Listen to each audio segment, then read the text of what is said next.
Hi, I'm Jolyn Jackson. And I'm Ryan Delaney. And we are both board certified behavior analysts and educational consultants for the PA Autism Initiative ABA supports.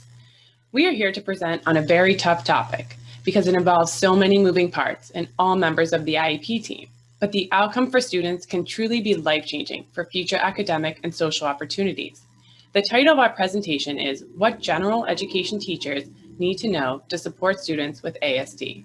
If we don't cover sections in enough detail or you have additional questions, please feel free to join the Q&A session afterwards. Thanks for joining. Let's get started.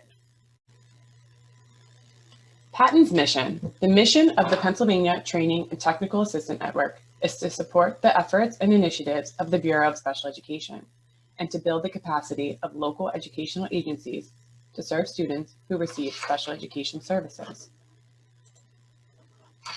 Pennsylvania is committed to the least restrictive environment. Recognizing that the placement decision is an IEP team decision, our goal for each child is to ensure the IEP team begins with the general education setting with the use of supplemental aids and services before considering a more restrictive environment. This is a key component of what we are going to focus on today throughout the presentation. Are we considering the least restrictive environment? And do we have data systems linked to the IEP team to guide these decisions for each individual student?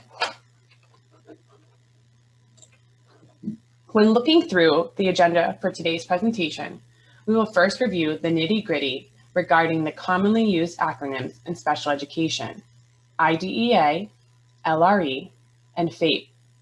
It is important to understand this foundation to better advocate for students and educate families. Another critical area that we will review is the special education setting and how this can be the starting point, but not the end point for many of our students. We can use this as a setting as an instructional area to teach language skills, academic prerequisites, behavior management, and social skills to create success in the gen ed setting in the future. It is also important to understand that there are different types of inclusion and how this can guide our decisions and provide individualized options for time in gen ed. It is helpful for the general education teacher to understand the roles of the various educators working with our students with ASD. How does the para fit into the gen ed classroom? What about the OT, the PT, the speech? How does this affect planning for the gen ed setting?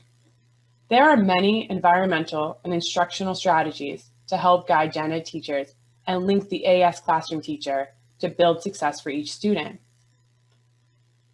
This will tie directly with our collaboration and communication piece.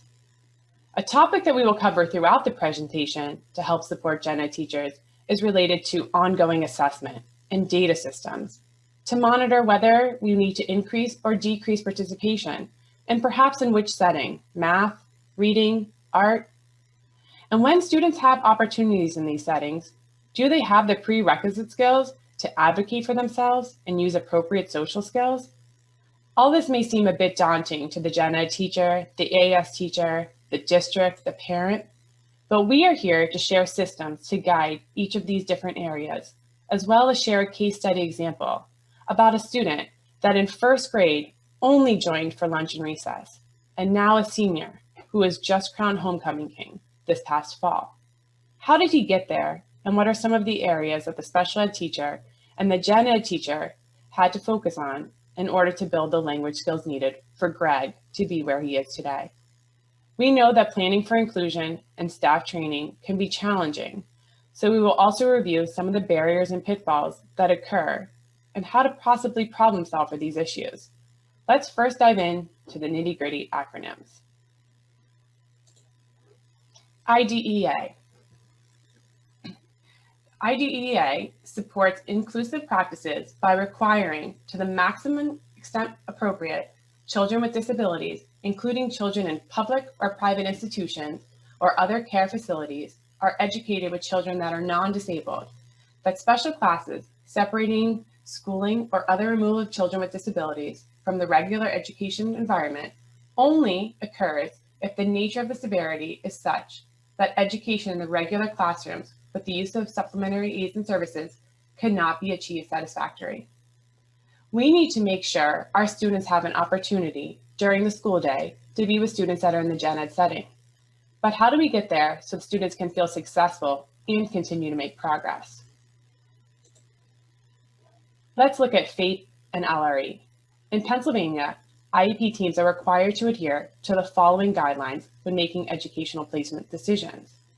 A free and appropriate public education must be provided to every student with an IEP. FAPE must be delivered in the least restrictive environment as dedicated by the IEP team. We always need to consider by law FAPE and LRE. The takeaway from this combination is always looking least restrictive and most appropriate for learning. We need to make sure that appropriate education is the first pillar in decision making. And once that is determined, looking at where the level of instruction can be provided that is least restrictive. If the setting is not appropriate, the student will not have success behaviorally, socially, or academically.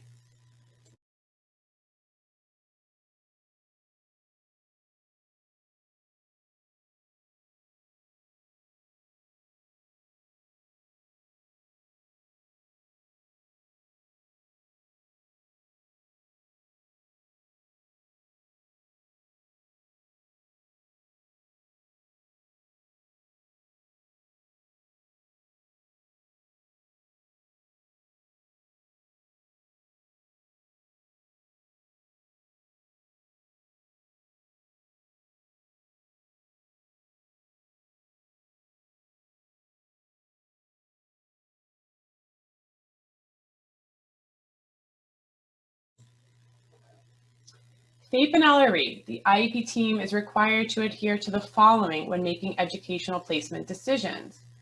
Students will not be removed from regular education classrooms merely because of the severity of their disabilities. The setting must be appropriate, appropriate being the key element in the first part.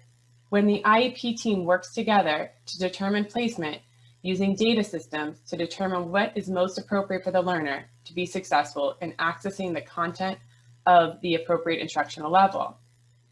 It is important to always remember that students come first, not the disability. Each learner is an individual and has specific needs regardless of diagnosis or not. We must look at the student's assessment and learning history when making decisions. When the students with disabilities, including students with significant cognitive disabilities, need specifically designed instruction or other supplementary aids and services to benefit from participating in the regular education classroom, as required by their IEP team, the educational agencies are obliged to ensure that these services are provided. It is critical that educational agencies have the resources to provide the services that students need in order to be successful in the least restrictive environment.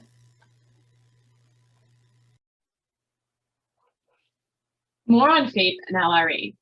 The IEP team must determine whether the goals in the student's IEP can be implemented in the regular education classroom with the aids and services before considering removal from the regular education classroom. In order for this to occur, the special education teacher and IEP team needs to develop goals that are observable and measurable to report whether the student is able to make progress given these aids and services to guide any future decision making. School districts will consider the full range of supplementary aids and services in the regular education classroom based on peer-reviewed research to the extent practical, including modifications of curriculum, content before contemplating placement in a more restrictive environment. Looking at peer-reviewed research is an important aspect when it comes to modifications of curriculum content. It is important to note that the modified curriculum still needs to be run with fidelity before contemplating a more restrictive environment.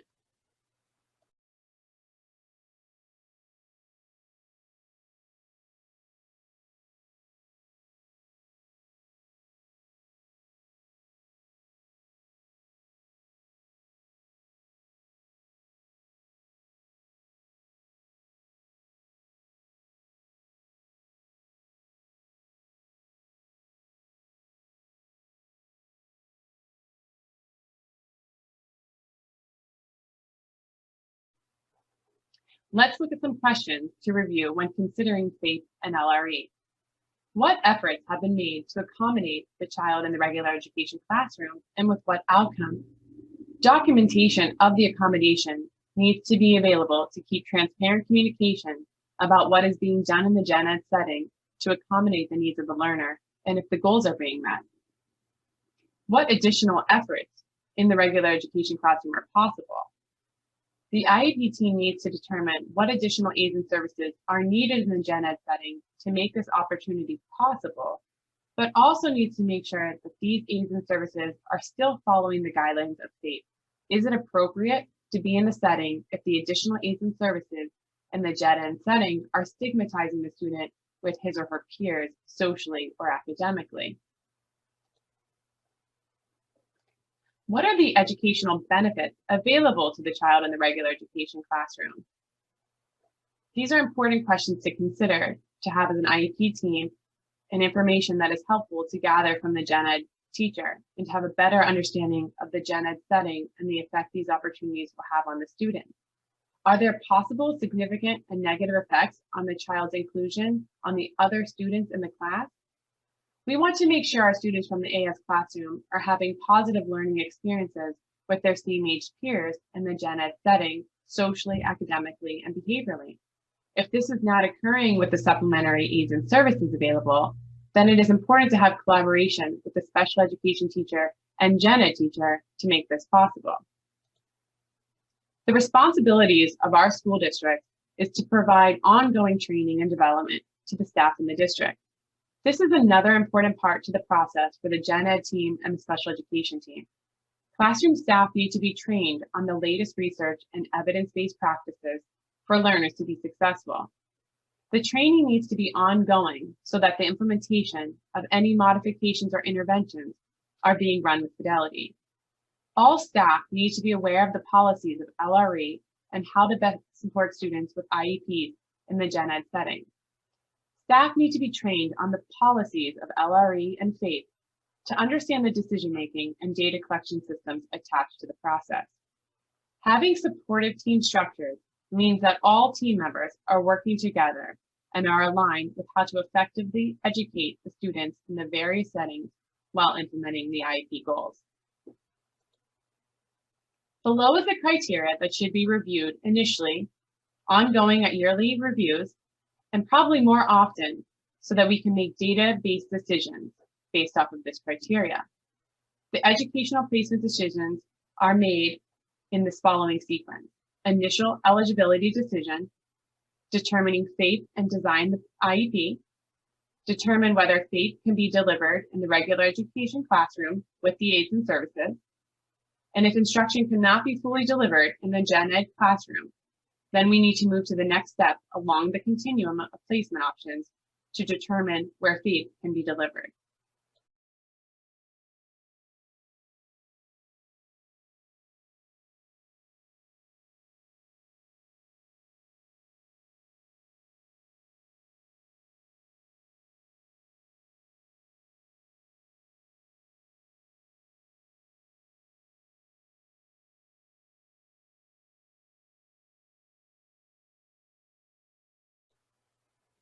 Looking at the IEP, LRE, and FAPE is the first place to start, but often the interpretation of inclusion looks much different in practice. We want to remember that the best type of inclusion in the gen ed setting is where students can receive the highest quality of instruction, be the most successful with the least amount of support, and to the extent possible, work on instruction that closely matches their peers. Sadly, sometimes our experience is more closely related to what we sometimes call the solar system story. For example, learning the concepts of the solar system and planets is much different than cutting out circles in the back of the classroom with hand-over-hand assistance and gluing them on paper representing learning about the solar system. Is this really following FAPE? Is this appropriate? Is this the best use of time? Are they receiving instruction at the appropriate level, and are we maximizing the students' time while included? These students already have a gap in social, academic, or behavioral needs, so we don't have time to wait. The question is, how do we have these high-quality, successful opportunities in the gen ed setting? We will talk about this further when we look at target selection, generalization, collaboration, and training, so we can avoid the Gen Ed pitfalls such as the solar system story. Meaningful inclusion is having the skills needed to make successful, independent progress with an appropriate level of modification.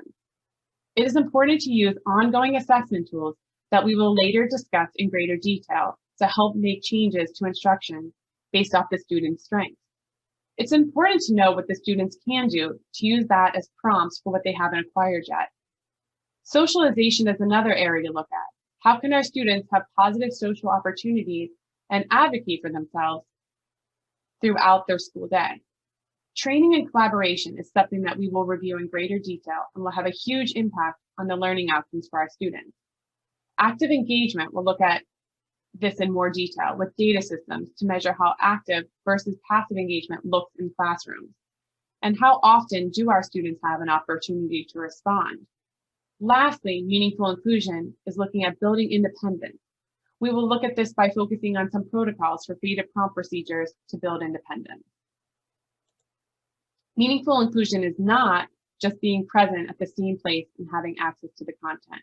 Meaningful inclusion is not when modifications are so significant that the student is unable to be independent in the Gen Ed setting. Filling the day with activities above the student's instructional level is not practical. The students do not have time to waste, and inclusion in Gen Ed cannot be at the expense of faith, the key word being appropriate for our learners.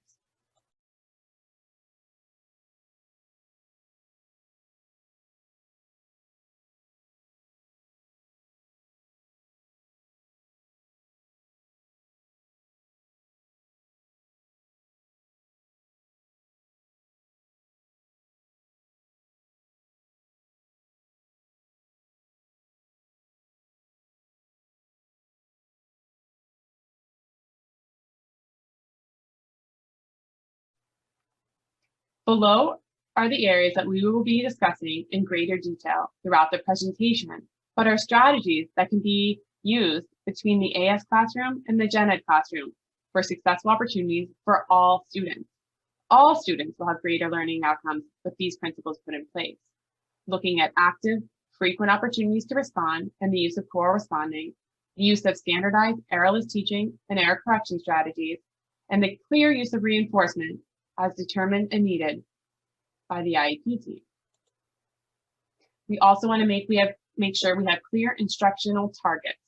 We want to make sure that if other students are learning about photosynthesis, students in our classrooms are learning to label the parts of the plants so that when they are in the Gen Ed classroom, they have opportunities to respond and can be actively engaged with their peers.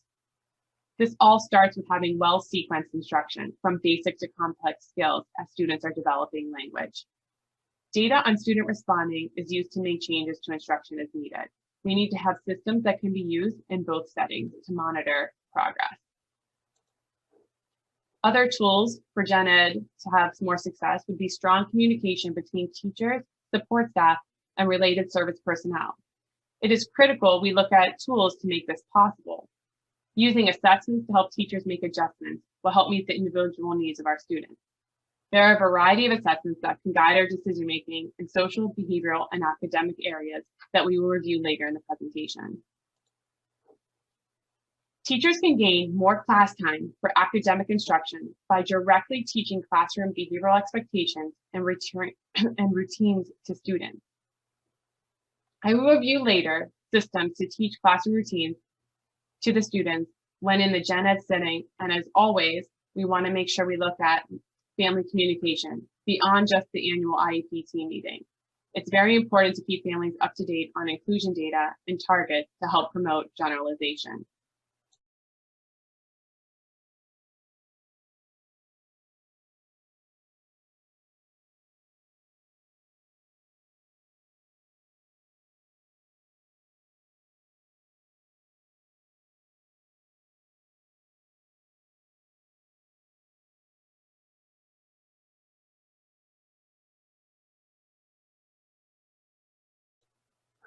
Let's take a look at this feedback loop.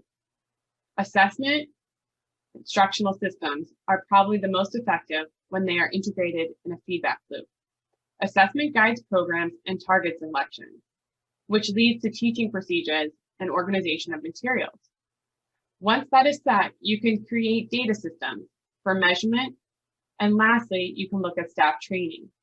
This feedback loop will be an ongoing process in the special education classroom as well as the gen ed setting. This should be the central focus when teams are meeting to make decisions.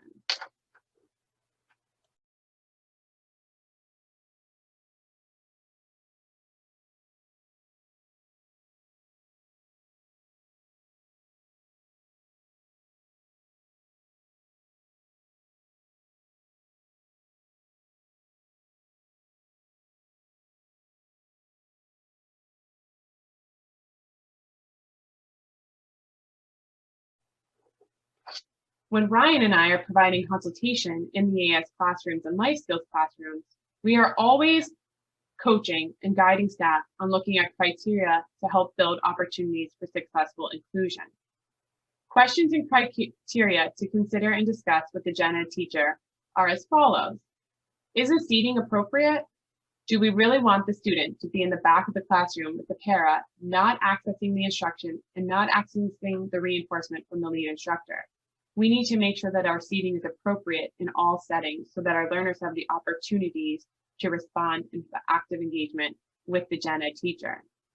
Is there a clear guide for the staff to follow for the schedule of who is supporting which student and in what location? Does the student schedule indicate the intervals on the locations that they'll be receiving instruction if they're having opportunities for inclusion? Is there data on instructional programs in the gen ed classroom and assessment tools to determine more or less opportunities in the classroom setting? Are these data systems available so that the gen ed teacher and the special ed teacher have access to these for decision making? There should be documentation of scheduled time for co-planning and team meeting, professional development related to collaboration, scheduled opportunities for parent collaboration, and collaboration in the development and delivery of special education services. We also want to look at, are there verifiable supports to maintain or establish meaningful participation in the gen ed setting? Are there data systems to measure student progress and participation? Towards the end of the presentation, we review these data systems to guide our decisions on whether or not the student is participating. This type of data can be looked at when we want to look for opportunities to increase participation in a specific subject or classroom. Another area that we can continue to look at for our criteria are the materials with the student in the gen ed setting similar to those used in other classrooms? Is the content relevant? The students may be learning about the life cycle of the butterfly, so are our students learning about the parts and features of the butterfly so that the content is relevant to their same age peers? Are the classroom teams working on skills to promote self-advocacy? If the student needs to use a pencil and cannot find one, does he or she have the skills to request the pencil to the gen ed teacher or even a peer?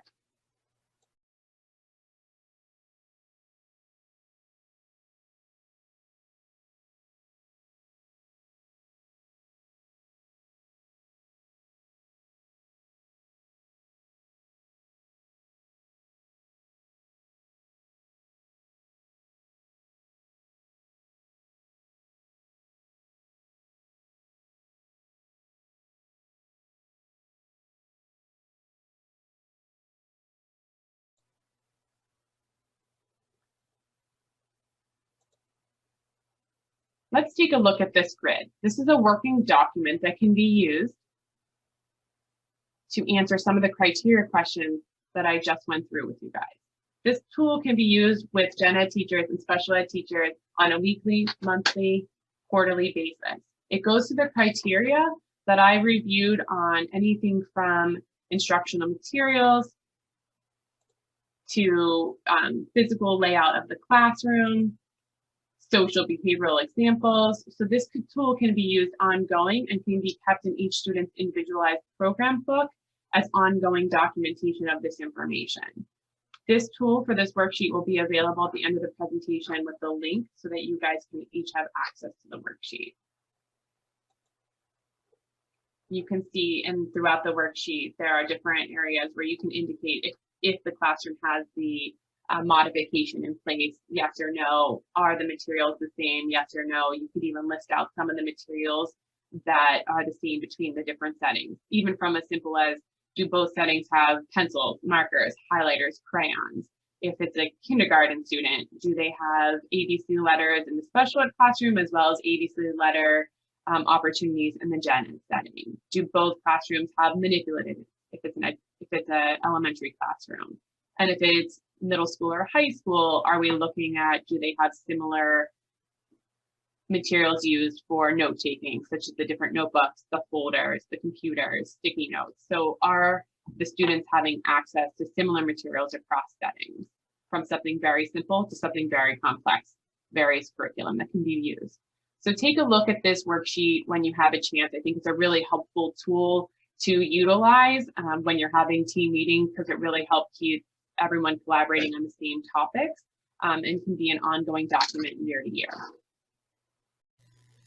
Keeping in mind all of the information on FAIT, LRE, and the IEP goals, it is important to see the end goal of all of this put together using appropriate modifications, data systems, and collaboration.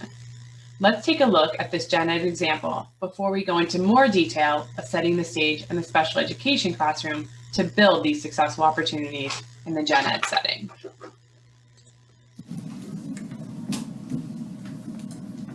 This word says to. Write the numeral that matches this word. Savannah, where are you first, please? Write the number, the numeral that matches this word. Write the numeral that matches this word. I'm looking for everyone's board on the signal. Ready? 1, 2, 3.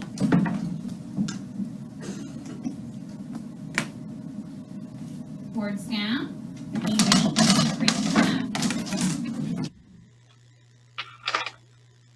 So that's our goal of where we need to get, but I'm going to turn the presentation back over to Ryan so he can help set the stage for all the hard work that's done in the special education classroom to make this possible.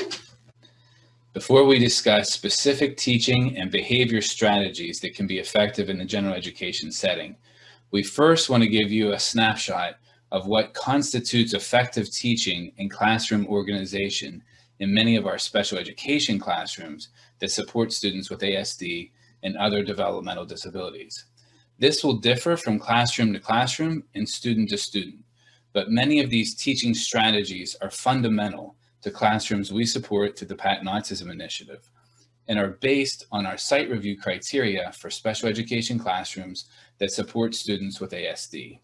So it should give general education teachers an idea of what many students will experience, what life skills and autism support classrooms will have in place to teach fundamental classroom skills, to increase social communication skills, to engage students in academic curricula on their language and comprehension level, and to reduce and minimize problem behavior. Then we can take those principles of teaching and reinforcement and discuss how they can be fated to match the general education environment and what aspects of these criteria might still need to be in place in less restrictive environments, even if they are in place to a lesser degree outside of the special education classroom. So essentially, we want to show you the continuity of effective instruction from special education to general education in this presentation. So to start this off with the special education, the question is, how do we effectively teach skills that will set students up for success? If you're watching this and you're a gen ed teacher, you know that designing lesson plans, creating materials, putting together an effective schedule for your students, all these things to make sure that they are actively engaged and that your classroom runs smoothly. You know as a gen ed teacher that that takes a lot of work. It takes a lot of preparation that needs to be done before students step foot in your classroom. And that's what this section is all about, how special education teachers prepare and organize their classrooms in the context of this continuity of effective instruction throughout a student's school day and throughout their career. First, a major component of any effective system in many autism support classrooms or life skills classrooms is a classroom schedule. It's what drives teaching. It's what tells staff where they're supposed to be and who they're supposed to be with and what type of instruction they're supposed to be doing. So imagine a special education classroom that maybe has 8 students and a special education teacher and 1 or 2 support staff. The interventions I'll be talking about in a few minutes, they are not large group interventions. They're interventions that are typically 1 teacher to 1 student or 1 teacher to 2 or 3 students at most, especially intensive teaching, and the same thing is true with man training. So these procedures require one-on-one or at most small groups. And so one of the challenges in our classrooms is making sure that while these intensive interventions are being put in place, that all students in the classroom are actively engaged at least 75% of their school day with IEP goals, effective instruction, teaching procedures that teach to their core skill deficits. And that's what the schedule allows us to do. It allows us to make sure that whoever is running teaching procedures can look up at the schedule and see what they're doing at a certain time. They can also look at the schedule and follow a student on that schedule to see what that student does all day and make sure they have all the components that are most helpful for the student at this level, at this time. So that if the team sees holes in the student's schedule and changes need to be made, that's easy to do because it's very clearly laid out for them. And effectively, these students serve as sort of a bell schedule for the day, for each student and for each staff person, every teacher in the room. And again, the ultimate goal here is that students are gaining skills. We don't want them to be spending unplanned downtime away from teachers and staff. Because if we have a schedule that's not well thought out, that doesn't allow the teachers in the room to engage all the students to the maximum extent possible, then students are likely to engage in some form of problem behavior. It may not be aggressive or disruptive, but they aren't engaged. If they're not engaged in instruction throughout the day, then what will they be doing and what are they going to be learning? Back to the special education, general education continuum.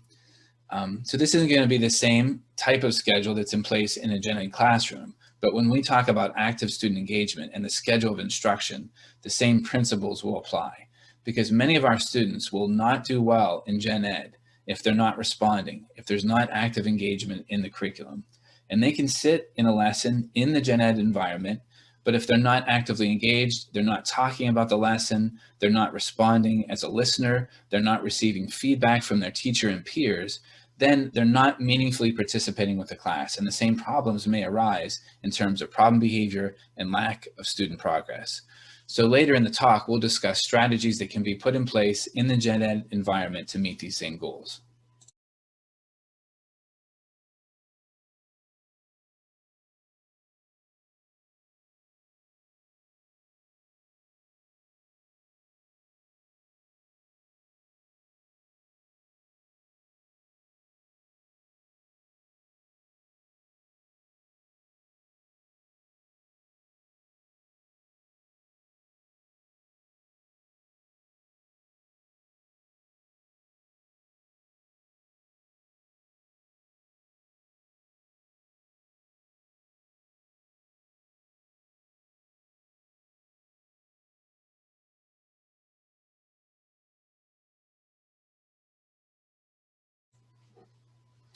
Next, we're going to take a look at classroom materials.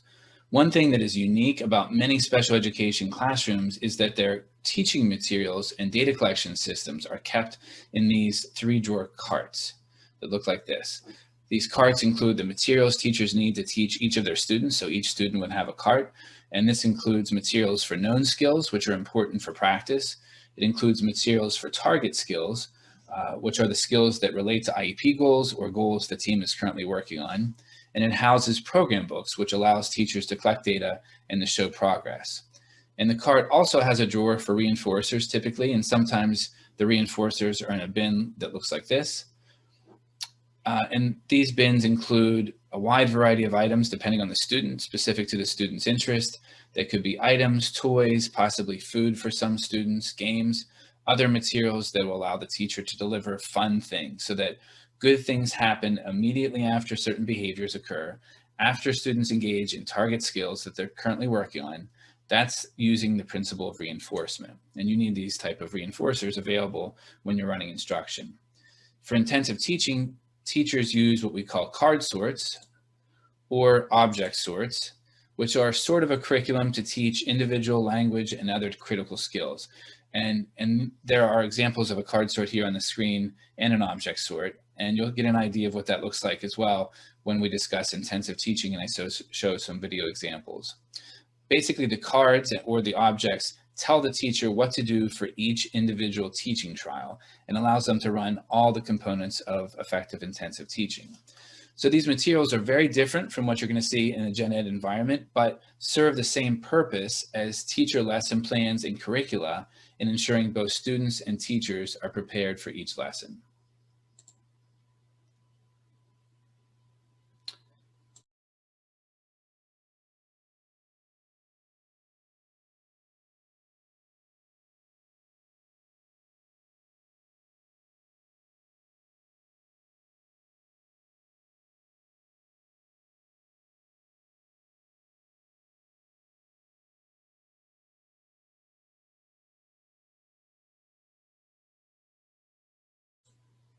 In the general education classroom, teachers tend to use the same curriculum for the entire class, the same materials for each student.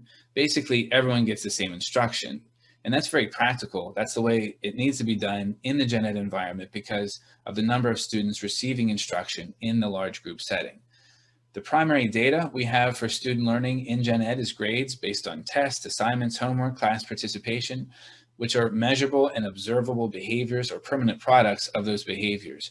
So in many cases, the gen ed teacher has good data on whether or not students are learning, but even when grades differ between students, because there's such a large number of students in a classroom, larger class sizes than special education anyway, it requires a more cohesive style of instruction for all students in the classroom. But in a special education environment, individualization of instruction is usually more important than the practical approach of teaching the same topic to all students with the same type of instruction.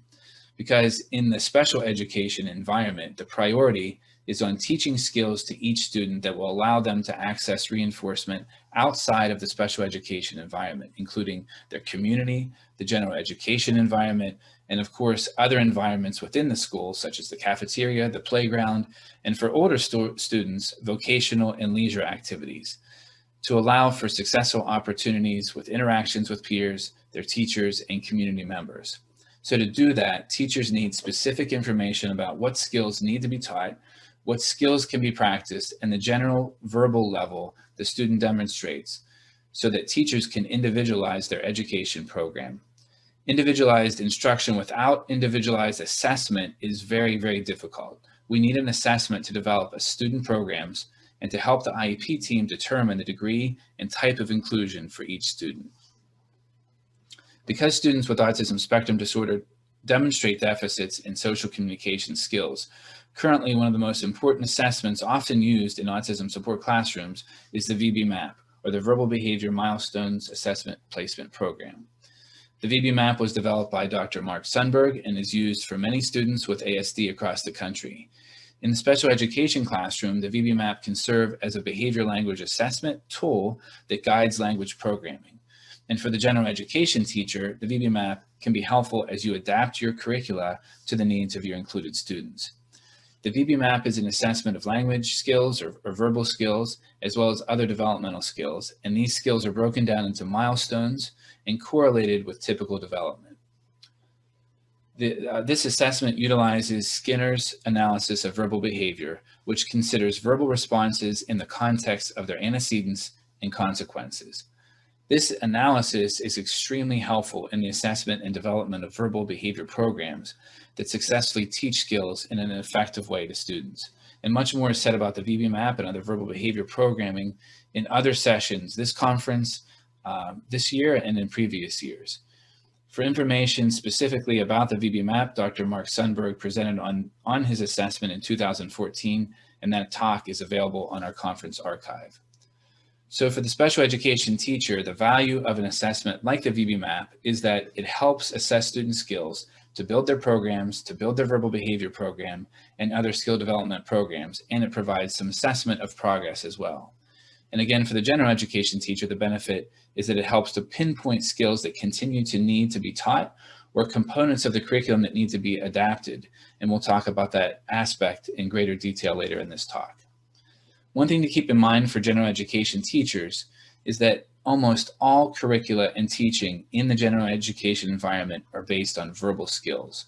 So when students present with deficits in verbal skills, the IEP team can't overlook how verbal skill deficits may impact learning.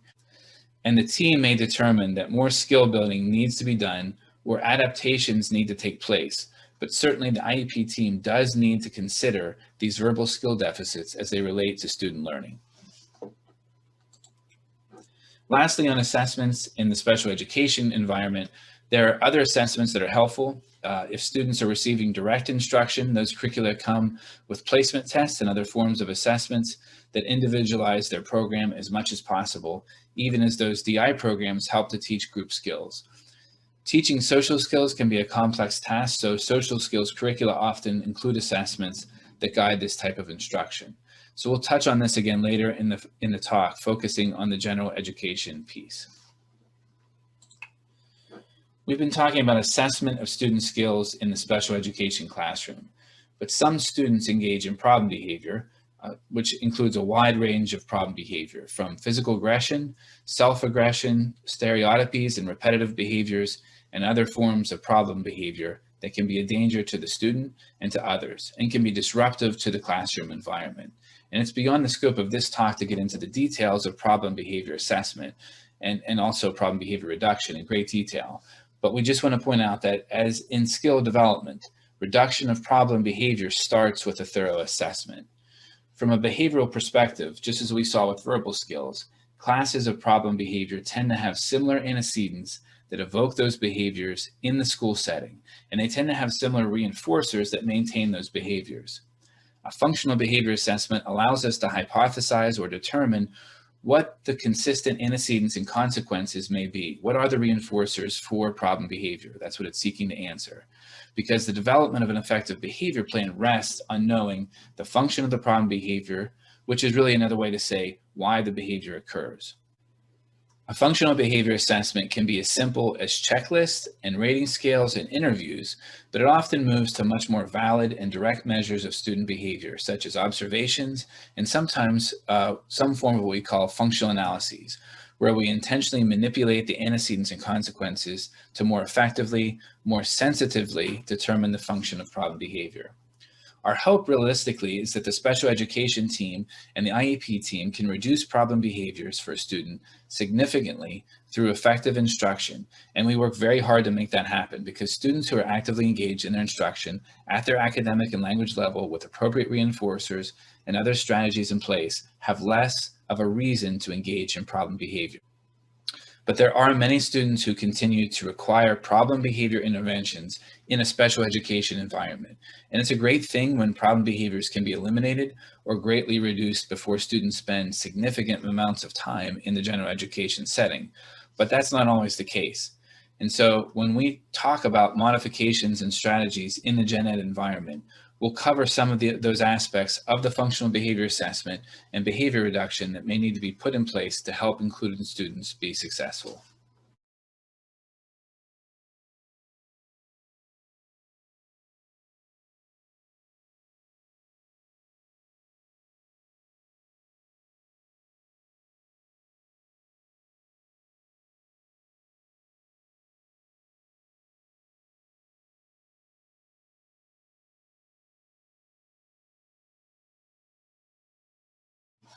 Student progress in many special education classrooms is measured in much greater detail than in gen ed classrooms to ensure that students are making progress in learning skills that are most important to them, the target skills identified in their IEP, and those core skills that need to be taught.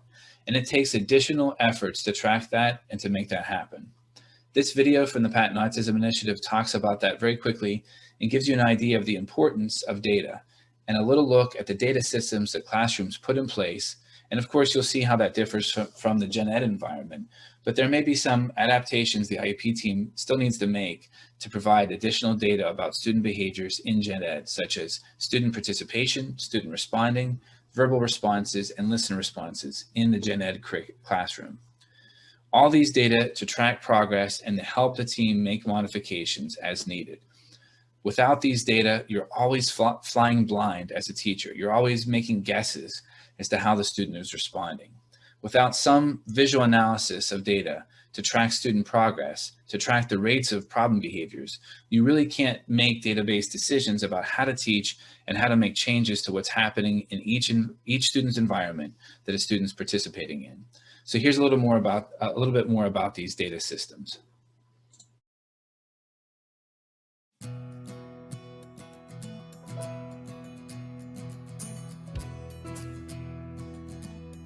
Do you remember what the ladybug did, Alex? What'd she do? What did she do? Data drives decisions, controlling what we're teaching, measuring how the student does as a response to that. That's where we're seeing the results. What is it? Chicken. What's a chicken say? It is critical for teachers to know how to collect data, what data to collect, how to analyze that data, and how to make instructional decisions. They generalize it once, they'll do it the 3 times, but if they're not learning it, then make sure we do it 3 different ways. Look, each student in the classroom has a program book. This program book will include a grid of the behavioral language assessment that has been imparted. In this case, it's the VB map. From this assessment, the teacher will select her programs. Not only will she select the skills that need to be taught, but also she's looking to select individual targets that are going to be relevant for the student. Say mop. Say banana. Good girl. You can. Having a scientific approach is critical because science works. Actually, I do love data, and I never thought I would. In this way, we're able to make instructional decisions based on the data that we keep. It keeps me accountable. It's great to see the progress. Now I feel very confident when I go and I can say to a parent, this is exactly what they're doing, not that they're doing well or they're doing okay. Evidence-based functioning needs to be cold and clinical. When we look at data, we have to make clear, hard decisions based on how that child is performing. That aspect of instruction needs to be precise, needs to be direct. The data makes that clear. It tells the story of what's happening. When you're plotting points on a graph and the numbers continuously go up for skill acquisition or the behaviors continually go down, it is so rewarding as a teacher to know that you're making a difference in the lives of your students. For more information, visit the Patent website.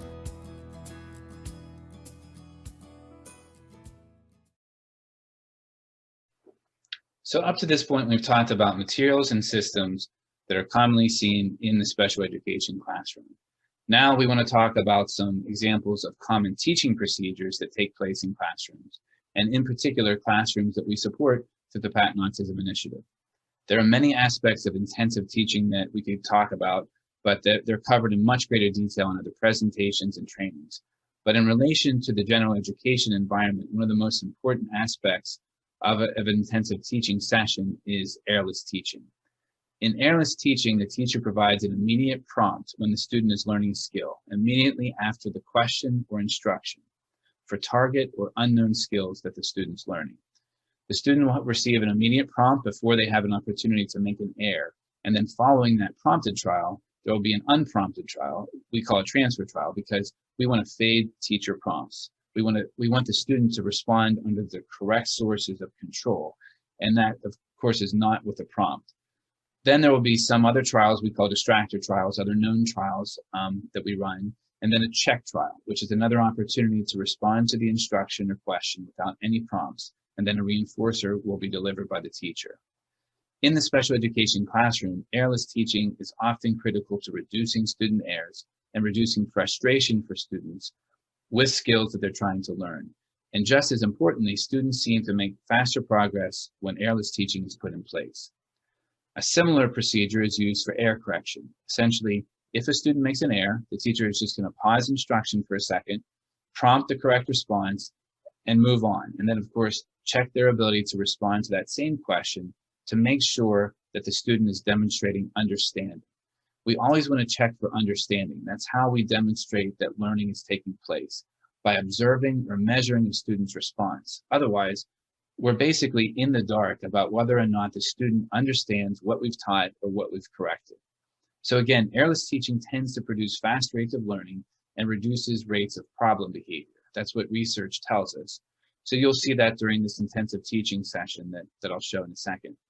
During the intensive teaching session, you also see the use of a variable ratio schedule of reinforcement. This is a specific schedule of reinforcement where the teacher will deliver some positive social interaction, often with an item, some good thing, basically, following an average number of student responses. This is an extremely important piece of intensive teaching, and it allows us to reduce problem behavior and increase student responding as well. Now, this student you'll see in the video, at this point, she needs a fairly dense schedule of reinforcement, but the goal would be to thin the schedule of reinforcement over time so that the student can participate with less explicit reinforcement delivered by a teacher in a schedule that matches more closely what students in the general education environment receive. But the principles remain the same. So when we talk about modifications to the gen ed classroom, we'll talk about ways to thin the schedule of reinforcement, ways to increase the social validity of reinforcement systems, including group contingencies and token economies. Other aspects of this teaching session you'll watch, you'll see the card sort system I discussed a few seconds ago, with the teaching trials being scripted out for the teacher so that she has sort of a program or curriculum for her to follow for each trial. These knowns or easies are based on the assessment we just discussed. They're skills the student knows how to do. And then the target skills are based on the assessment as well. These are skills that the student needs to learn. But this card sort system also allows the teacher to deliver a fast pace of instruction. Another aspect of intensive teaching that's really critical is this fast pace of instruction. It allows students to respond more frequently, and thereby they receive more reinforcers for correct responses during their session. And a faster pace of instruction is also correlated with less problem behavior and more responding. And all this really relates to increased student engagement and active responding, something we keep bringing up, but is really key to successful classrooms throughout the school. So here's a clip of intensive teaching that would take place in the special education environment. IT typically lasts 15 to 20 minutes at a time, but for some students, there may be significant amounts of time during the school day, at least initially, where students participate in intensive teaching, even if it's for 15, 20 minutes at a time. For instance, they may participate in 6, 7, or more IT sessions per day if needed, whereas students who have other types of instruction in place may only participate in intensive teaching 1 or 2 times per day in the special education classroom. One more thing, remember, the point of these intensive teaching sessions in the special education environment is to teach these atoms of behavior with the ultimate goal of teaching the skills to fluency, so that students have the ability to engage in verbal behaviors that will allow them to be successful in the general education environment and beyond their classroom as well.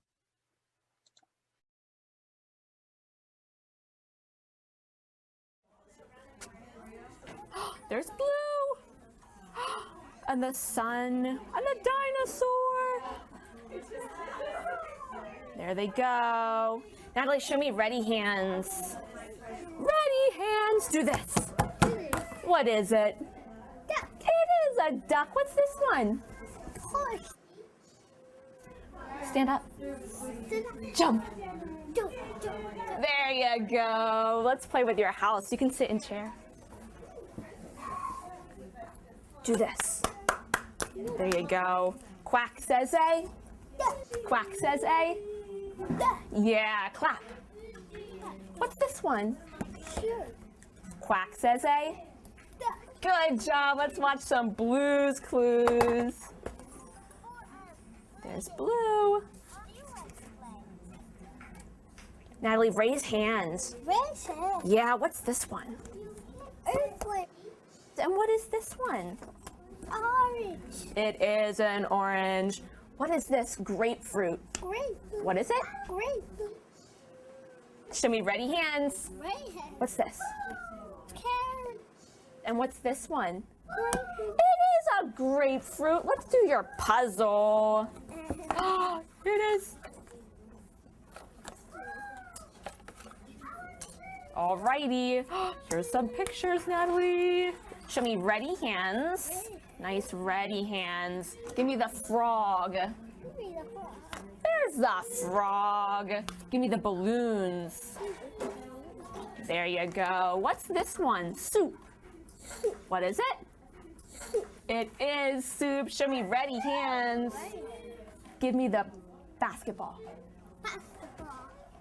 Give me the basketball. There it is. Give me the basketball. You found it. What's this one?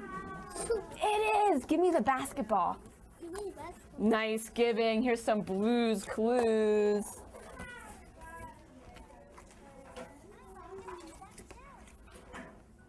There's blue.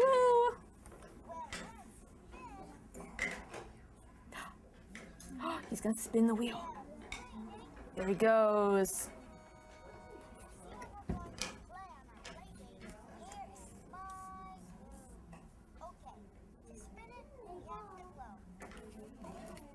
All right, Natalie, show me ready hands. There's ready hands. What's this one? It is a car. Quack says A. Quack says A. You're right. Give me the car. There's the car. Quack says A. You got it. Blues Clues.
Okay, sit down. Show me ready. What color is it? White. What am I doing? Coffee. Show me the one who's dancing. What are these? Tama. What do monkeys like to eat? Bananas. What do monkeys like to eat? Bananas. Squeak goes the. Mouse. What's this? Raisin. And what do monkeys like to eat? Banana. Bananas, you got it. There's Mr. Potato Head. There you go, bud. We have to hurry. Find the color black. Where do you buy shoes? At the grocery store. Where do you buy shoes? At the store. Where do you buy shoes? At the shoe store. Shoe store. Where do you buy shoes? At the shoe store. What's this? The drum. Find the lettuce. Where's the bananas? Where do you buy shoes? At the shoe store. Oh, you got it. To infinity and... Grrr, there you go. Show me ready. Do this. What is it? A cup. Find the cheese curl. Where's the color yellow? And what's this color here? Black. Where do you buy food?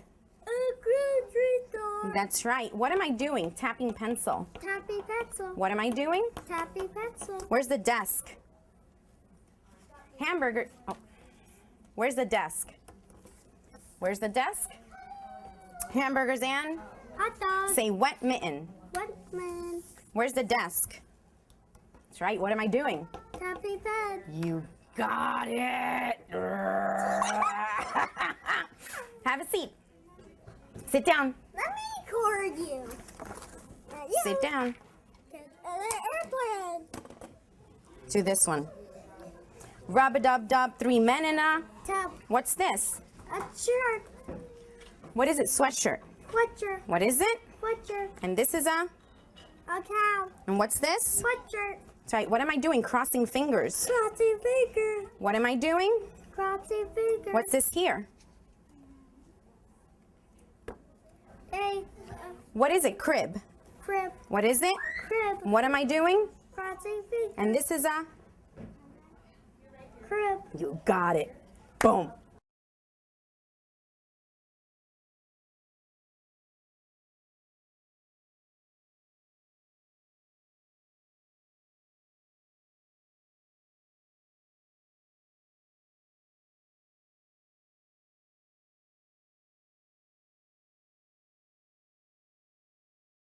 Earlier in this talk, Jolene talked about does a student have the ability to ask for a pencil when they need it in the general education classroom? And that's a mand. A mand is sort of like a request. So mand training is an intervention to explicitly teach requests for items, actions, information, and many other reinforcers, when those reinforcers being requested are valuable. So at a basic level, we might be teaching students to ask for water when they're thirsty, to ask for a toy when they're motivated to play with it, to ask for help when they need it, and many other mands or requests that are common in everyday life, as well as in the school setting. This next video is an example of a basic mand training session. But as a student progresses through a mand training sequence in the special education classroom, it's important that we are teaching students to advocate for themselves throughout the school and community. Later in the talk, we'll show some more examples of requesting in the natural environment, including employment opportunities for older students where they need to continue to be able to advocate for themselves and request help or information when it's valuable to them. Being able to request is essential to independence at a work site, in the home, and in the general education classroom. You'll see in this video that the student engaged in this basic mand training session is signing his request. Verbal responding does not necessarily require vocal responding, speaking. Obviously, most of us communicate in a variety of response forms, primarily by speaking, but we also type, write, we gesture, and there are communities where signing is the predominant response form. So when we say that a response is verbal, we don't necessarily mean speaking or vocal. It can also be sign.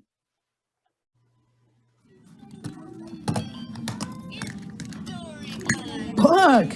You can have the book. Giving the book.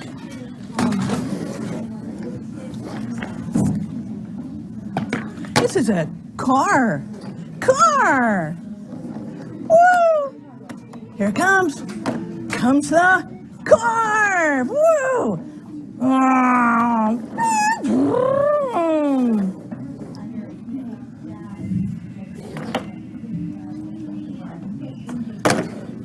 Car!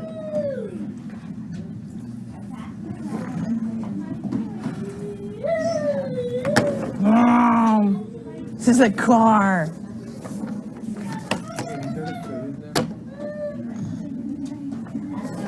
Car! Woo! Ready, hands. Marshmallow. You can have marshmallows. Marshmallow. High fives. Do you want your backpack? Backpack.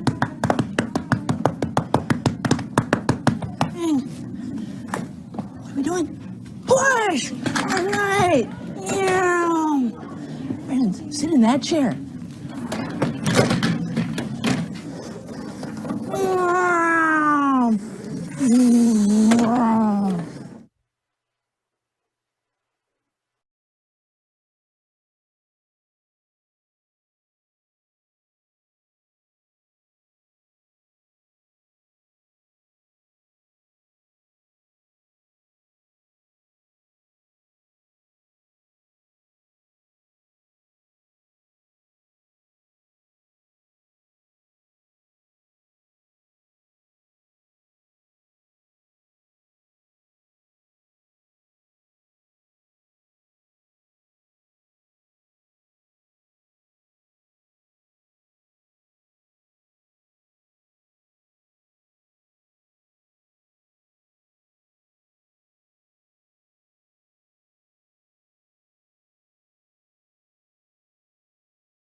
Head pat. Head pat.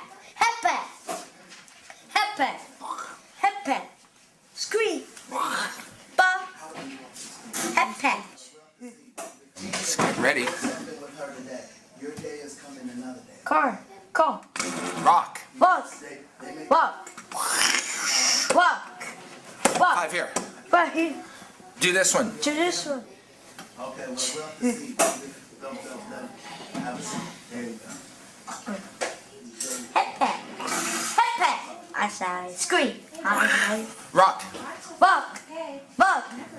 Walk. Walk. Walk. Ah! Scream. Hepe. Here's the. Ba. Here it comes. Get ready.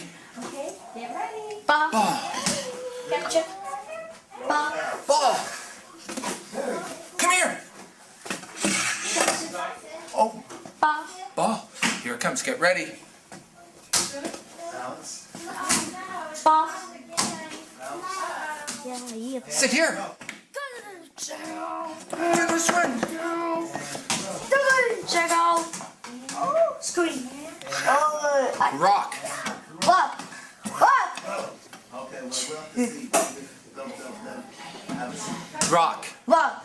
Walk. Walk. Walk. Yeah. Okay, move your chair here.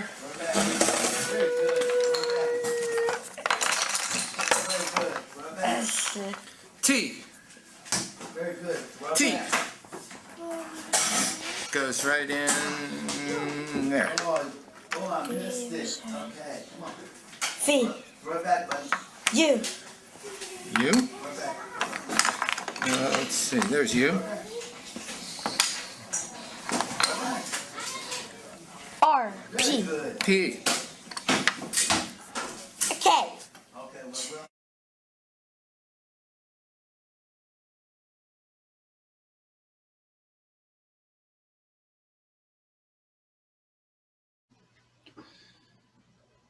As students make progress with intensive teaching and man training, other interventions based on the science of applied behavior analysis and effective teaching procedures will be put into place. Verbal skills are not solely taught through intensive teaching and man training procedures. Other evidence-based interventions are needed to continue students' growth in the development of their verbal repertoire. As part of a sequence of verbal programming, many students will need explicit training to learn to follow multiple step directions. The training for these types of responses is essentially to train the student to listen to what is said and to repeat what is said. And initially, students will repeat what is said out loud, but then later, they learn to think to themselves about what it is that they're going to do with increasingly complex tasks. And that's an imperative skill.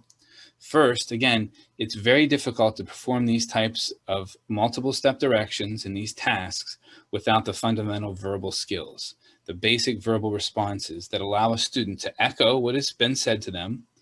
In other words, to repeat the same thing over and over, to think about what the teacher said, which is now a private echoic response, thinking to ourselves, so that we can maintain that instruction over time.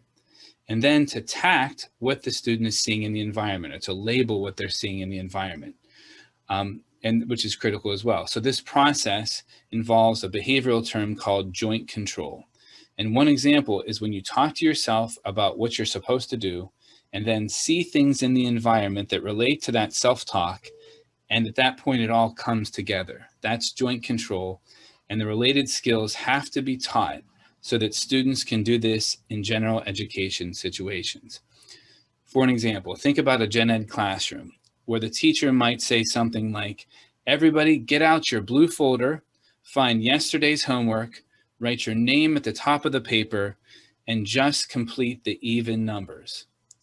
It's actually similar to what you're going to see in this video clip, only it's much more complex. The student has to repeat what's said, keep that instruction alive, so to speak, by saying it to themselves and thinking it to themselves, so that when they see their blue notebook, they should label that as notebook. They see it and say, oh, notebook, sort of a tact in the verbal sense or the behavioral sense. They say it to themselves, there's the blue notebook, and they move to the next step of the instruction, which is getting out their homework. So all of these skills come together to perform these complex multiple step directions. So we place this following example here because as students are spending more time in inclusion, teams may realize that students don't have the component skills to be fluent responding to these complex directions that happen all the time in general education settings. So think about that in terms of the academic settings, but later in the talk, we'll talk about vocational opportunities for inclusion, which is very meaningful and important for students in high school. And you'll see examples of students performing tasks, working in a vocational setting or in a job site through their school. And many times being able to follow multiple step directions successfully in those environments involves this concept of joint control and the related verbal skills. For one example of the vocational setting, an application of joint control in the job site, one of our special education teachers set up a school store to practice vocational skills and related social skills. And some students were trained to be clerks in this store. When other students would come to the store, they might come up to the clerk and say, "Hi, I'd like a green pencil, a pencil holder, and a new notebook." And the clerk then needs to be able to repeat what was said, follow those instructions to give the items to their fellow student. And that's a complex task and involves this concept of joint control. So here's an example of a teacher teaching LR, listen response, multiple steps, earlier in the school year in one of our classrooms. Cloud, turtle, apples. Cloud, turtle, apples. Again. Say cloud, turtle, apple. Cloud, turtle, apple. Again. Cloud, turtle, apple.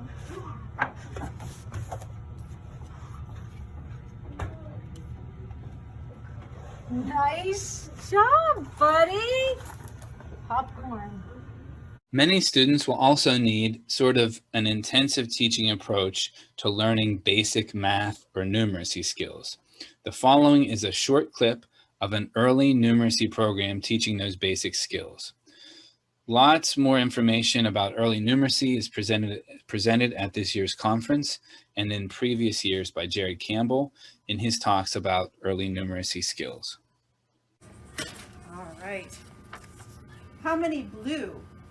2. Nice. How many red? 5. How many altogether? 5. Yes, nice job. Hey, Pats.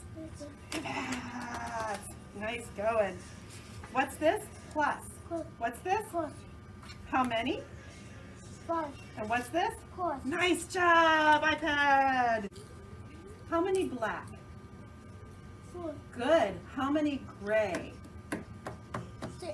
Good. How many altogether? 10. Nice job. What number? 1. Nice. How many? 1. Nice. What number is this? 77. It is 77. What number is this? 18. Nice going. Tony, draw 7.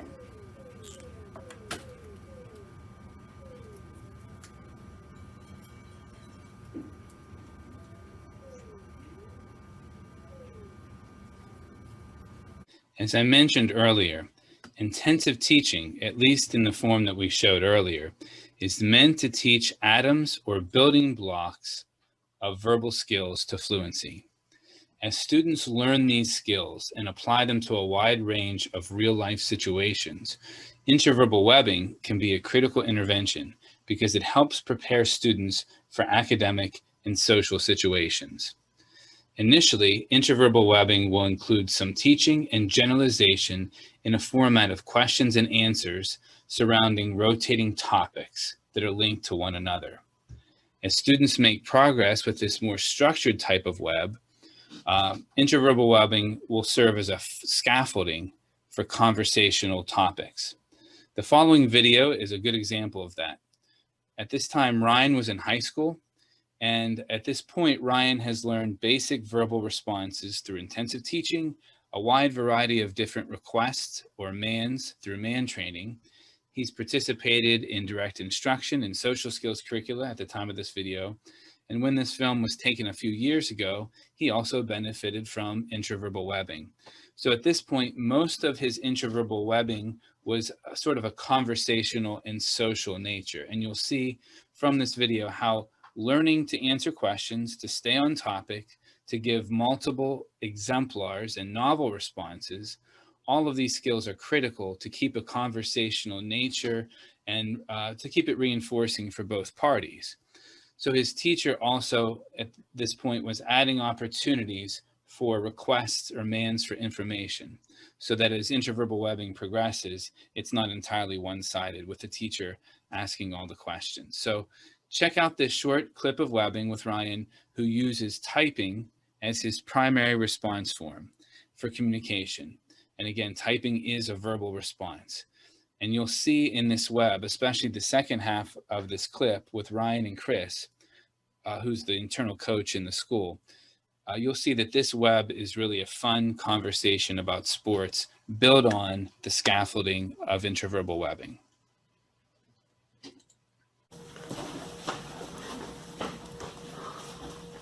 PNC Park. PNC Park. What happens at PNC Park? What do they do there?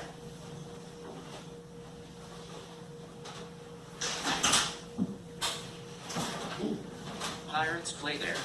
What do they play? What do they play at PNC?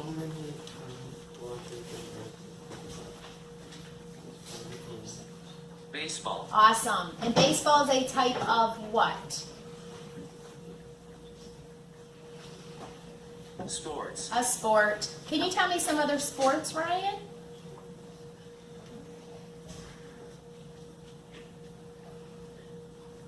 Football. Football's a sport? Good. What sport do you like to watch, though? So if the driver takes 67 boxes off the truck and did more or did less? Hockey. And you're what? You're a Flyers fan, right? No. Who do you like? Right. They took them off. They ended with less. Right, Kurt? Penguins. Who's going to score the first? As we close out this section highlighting many effective teaching procedures and strategies in place in special education classrooms, we just wanted to show this clip. It was originally presented a few years ago when we highlighted the efforts of the Moon Area School District at the National Autism Conference in 2019. This clip is just a sample of teachers and students working together in the special education environment as they learn and teach critical skills. And believe it or not, they have a lot of fun doing it. Yours. This is his, and this is his. Oh, raisins. Okay. This is yours, and this is yours. What is it? Why? Why? What is it? Why? Do this. What is that? Good job. Okay, speed round. Can you tell me a part of a dog? Very good. And tell me something you drive. Very good. A pig is a type of. And a zebra is a type of. Very good. And tell me a type of vehicle. Bus, car. Oh, you got them all. Nice job. What is it? Baseball bat. What's this? A spoon. It's a spoon. What's this? Paper clip. Paper clip. And what's this one? Hockey. And hockey's a type of? Sport. Very good. And high five. You're awesome.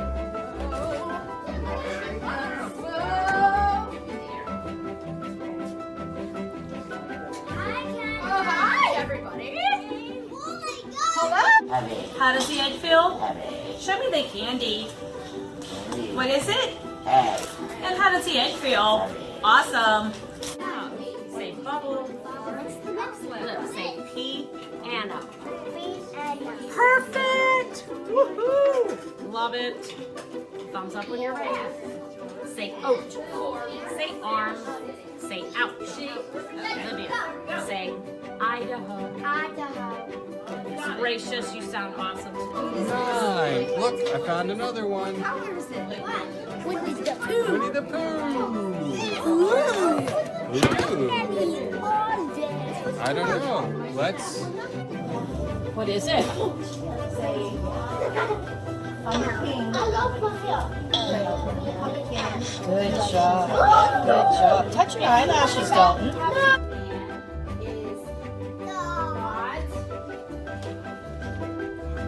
Jumping. He's not jumping. Good. Let's give Braxton a 1, 2, 3.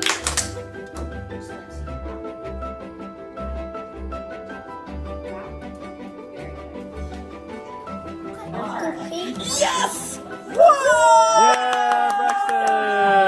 There are lots of other types of instruction we could get into here. Social skills, direct instruction, fluency, working on group skills, and for older students, working on skills that lead to employment. Many teams will work with their speech therapist to put vocal shaping in place, which is a way to increase the accuracy of vocal responses. But the purpose of this section was to give examples of what special education classrooms are doing to teach skills to their students in an effort to increase their independence, their ability to participate in less restrictive environments, and to give their students skills to live meaningful lives. It's all a very tall task. So there really isn't time to go into every little piece of instruction here, but hopefully these examples serve as the start of a continuum of inclusion, with our focus here in the special education environment on assessment of skills, teaching of pivotal skills, and reduction of problem behavior, which are some of the most prevalent goals in these settings. As you can see, these examples of instruction are more intensive, but absolutely necessary to teach skills. But as students learn these skills, we start to fade the small group or one-on-one nature and move to interventions that are closer and closer to general education as much as possible. In this section, we're going to talk about types of inclusion. It's clear that there are different types of inclusion for each student. Earlier, I mentioned Greg, who we're going to talk about in more detail throughout this section and look at his case study in a little bit more detail. For Greg, the use of social inclusion was the team's biggest focus, but it could be very different for other students' needs related to their opportunities in Gen Ed. Understanding the different types of inclusion allows for a productive IEP meeting and evaluation to determine which level of support is most appropriate. Also, by knowing the types of inclusion allows for better understanding of the data systems needed to look at possibly increasing time in the Gen Ed setting or decreasing it if it's not appropriate and choosing a more appropriate option. The different levels of support also affect the Gen Ed and special ed team to know how many staff are needed to provide the student enough support while still building independence. There's itinerant, which is the special ed teacher providing about 20% or less of the instruction. Supplemental, where the special education services provides anywhere between 20 to 80%, which is a big range and will be determined by the IEP team and the ongoing data collection systems that the teams have set up to determine when to increase or decrease the percentage. As well as full-time. This is when the special education services are providing at least 80% or more of the instructional time to the learner.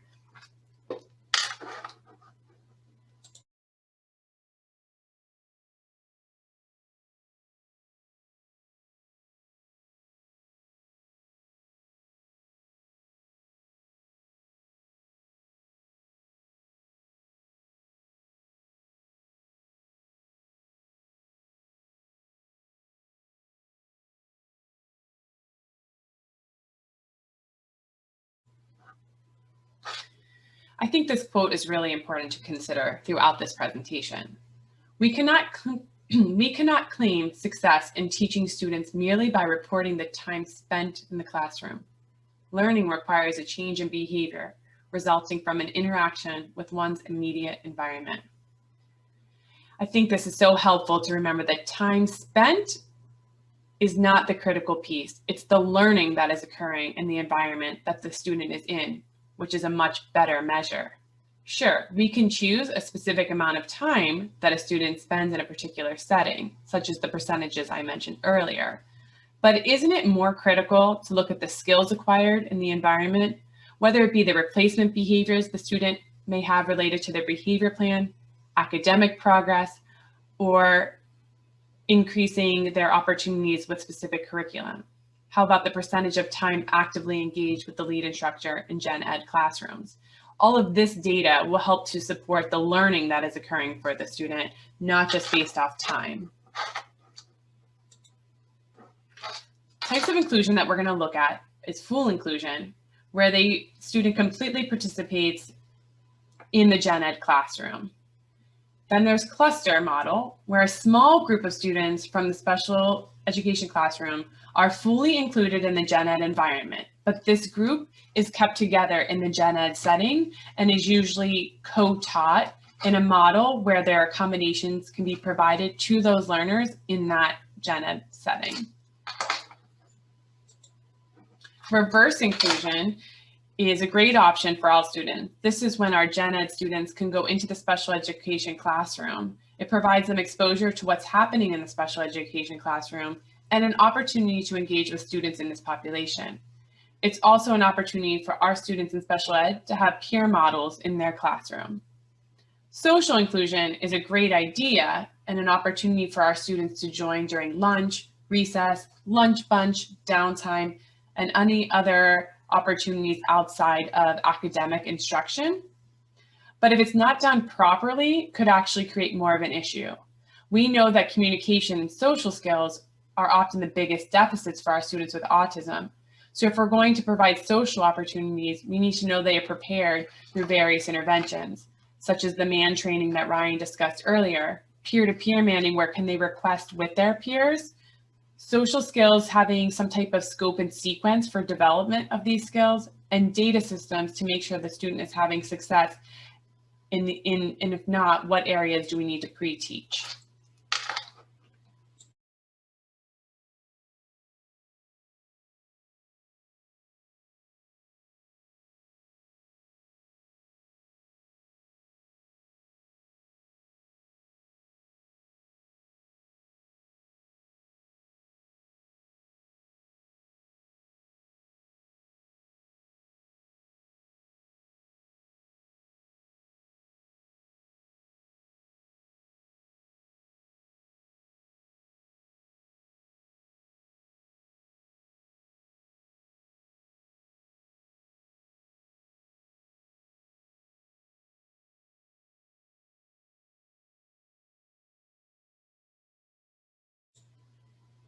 In this video, the teacher will use the skill streaming curriculum to pre-teach the social skill, introducing yourself. This is a critical skill if you're going to have students join for lunch, recess, lunch bunch, homeroom, these downtime activities where their first opportunity is to interact with their peers in the gen ed setting.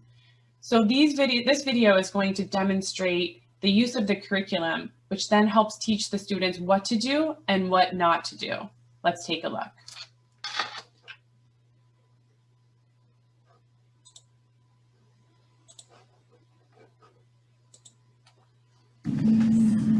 All right, crew, social skills. We have a new skill. Halligan, what's our new skill? This one, what's our new skill? Say it louder. Introducing yourself, what's our new skill? Good, those are really good words. Introducing yourself. Together, what is the skill? Introducing yourself. Bang, bang, bang. Introducing yourself. Can anybody tell me when you would need to introduce yourself? Are they animals or humans? Yes, they are. When a new neighbor comes in, yeah. Are you just going to go up and be like, yo, what up? Yeah.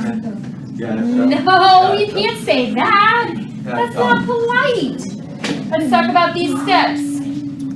Step number 1, decide if you want to meet that person. So sometimes you might cross somebody in the hallway or at the lunchroom and you're like, that's all right, I don't need to meet them today. If you want to meet them, decide if it is a good time. Would a good time be during work in class and you're writing? Would it be a good time to introduce yourself? No way, no how. How about if you're in the lunchroom? You're finishing lunch or outside playing. Is that a good time to introduce? Yes. Yes. Agreed. So decide if it's a good time. 3, walk up to that person. Now, are you going to walk up and you're going to be like this close to them? No. No, just get a little bit far away. You got to give them personal space. 4, introduce yourself. How would you introduce yourself? Hi. Hi. Yep. You could say hello and wait for the person to tell you his or her name. Sometimes they don't say anything, so you can come up to you and say hi, and I'm like, hi. And if they don't say their name, you can ask them. For a minute, what is an appropriate way to ask somebody their name? What is your name? Okay. Not allowed to yell. No, we do not want to yelling. You might scare that person. Yeah. Yes. So, what is our skill, Jordan? Introducing yourself. Good. Halligan, first step is decide if you want to meet that person. What's the second step? Decide if it's a good time. Froman, if it's a good time to introduce yourself, what are you going to do first? Are you going to yell across the room? No, you're going to do what? That's right. It's very hot and it's beautiful. Perfect. You're going to walk over and you're going to say hello. You could say hello, how are you? Do we see the sun during the day? If they don't tell you their name, what can you do? Ask them their... When do we see the sun? During the day or Ask at night? them for their name. That's right. Perfect. And you better wait for them to tell you their name. Very nice. What do we see at night So, sometimes? we have, if you get a new neighbor, that's something that's at home. What about at school? When would you introduce yourself to somebody at school? How many moons does Earth have? Do you guys remember? Who would you introduce yourself to at school? 8 planets. Earth has how many? To who? Your friends? It could be a new student, right? It could be a new student. How about when you're out at like Walmart? Would you introduce yourself to somebody maybe there? Maybe a mom and dad or trucking down the aisle and they're talking to somebody else and you're like, oh, I don't know this person. Introduce yourself, right? So you always start with a greeting like, hello, how are you? My name is Ms. Schulmeister. What's your name? Is that appropriate? Where are you going to put your name? You're going to tell me if this is a good way or a bad way to introduce yourself. Ready? Yo, dude, what up? Bad way. Where's the bottom? Ethan, where are you going to put your name? At the top or the bottom? At the bottom. What if I did, my name's Ms. Schulmeister. Is that a good way or a bad way? Bad way, because I missed the hi, how are you, huh? Froman is a good place to introduce yourself on a school bus. Yes, busy. Rock, guys. All right, we're gonna watch a video. So as you can see in that video, the teacher was able to give examples and non-examples of when and how to introduce yourself. And the students had opportunities to respond, and she was able to give them feedback on their responses, whether they understood the rules of when to and when not to introduce themselves and how to do it. So now they can take these skills and practice them in the natural environment, such as when she indicated, can you do it at lunch? Can you do it at recess? Can you do it on the bus? And can you do it out in the community? So she gave them a lot of opportunities for when they're in Gen Ed and to think about how to use this skill set. So when we look at these types of inclusion, such as the full inclusion, cluster inclusion, reverse inclusion, and social inclusion, it is important that we have set up systems to create success. When a student is fully included in the Gen Ed setting, it is important that the special education teacher provides training and resources needed for the Gen Ed teacher to implement the IEP goals in a setting that is much larger than the special education classroom. For the cluster inclusion, the Gen Ed teacher is sometimes co-teaching with another Gen Ed teacher or the special education teacher. We need to make sure that they can provide the modifications needed in a small group while still managing the larger group on the same instructional topic. The modifications for the smaller group need to be appropriate to access the curriculum and not stigmatize the group from the other learners. The reinforcement systems used in the cluster group can be individualized or group contingencies. Reverse inclusion is usually a scheduling issue most of the time. When can the students from the Gen Ed join the special ed setting? This needs to be planned or it will not happen. So take the time to look at the schedule to determine when this is most appropriate for all of the learners. Social inclusion, as mentioned before, was the main focus for our case study student, Greg.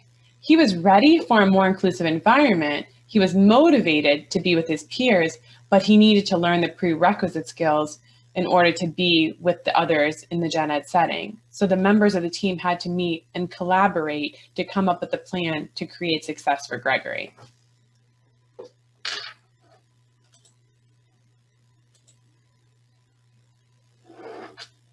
I mentioned earlier that Greg went from limited opportunities in his general education setting to more inclusive academic experience in high school. Initially, when Greg was included in gen ed, he had opportunities during lunch and recess. This was a problem because his greatest area of deficit was in social and communication. This is an ongoing issue when IEP teams are determining opportunities for gen ed. Because we want students to be successful in their initial gen ed opportunities, we have to look at the skills and barriers and set students up for success. So students who are currently lacking strong academic skills may find circle time in homeroom challenging because they don't have the independent or the academic skills to complete a worksheet or sit in a group for circle time with a larger group setting. The classroom teams need to determine interventions that will lead to successful inclusion. For Greg, these interventions included man training, such as what Ryan talked about earlier, being able to advocate for his wants and needs in various settings.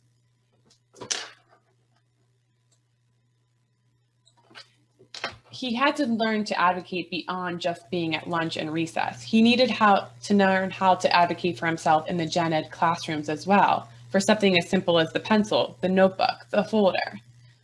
Another intervention that was introduced to Greg was the token economy. This was helping to him keep on task and on topic with his peers.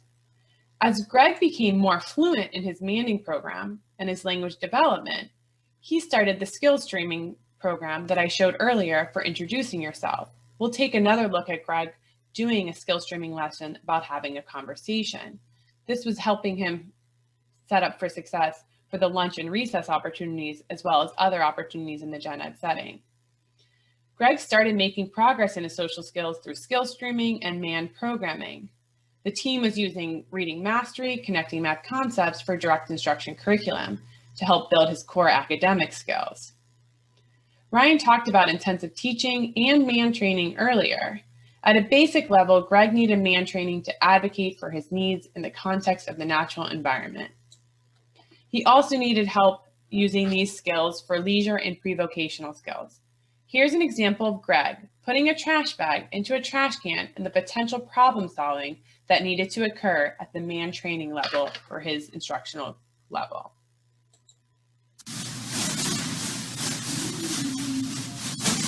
Miss Aldo, would you mind helping please with the bag? It will not come off because once you point it like this, it's going to come off. Oh, yeah. Let me fix that for you. It's like not working. Yikes. As you can see in that video, if Greg didn't have the man repertoire and the special ed teacher and gen ed teacher didn't work on these interventions, Greg would not have been able to complete the job that he had to do for the high school classroom.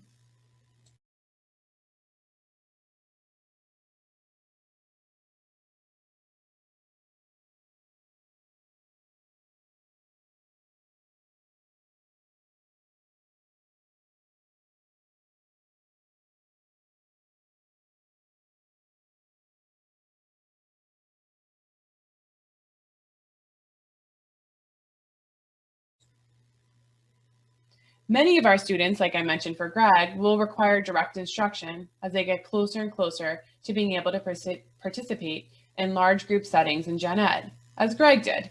He was using, as mentioned before, the reading mastery and connecting math concepts. Here's an example of direct instruction in a group setting, and you'll see the similarities between the direct instruction in a small group and many of your large group instruction in the gen ed environment. Just to set this up, Maureen is an awesome teacher in this video. She's dressed up as Cat in the Hat because it's Dr. Seuss Day. But she also adds a little bit of Dr. Seuss rhyming flair to the lesson as a social reinforcer for the students. So no matter what you're doing, you can always make it fun. Let's take a look. Reading knowledge guaranteed.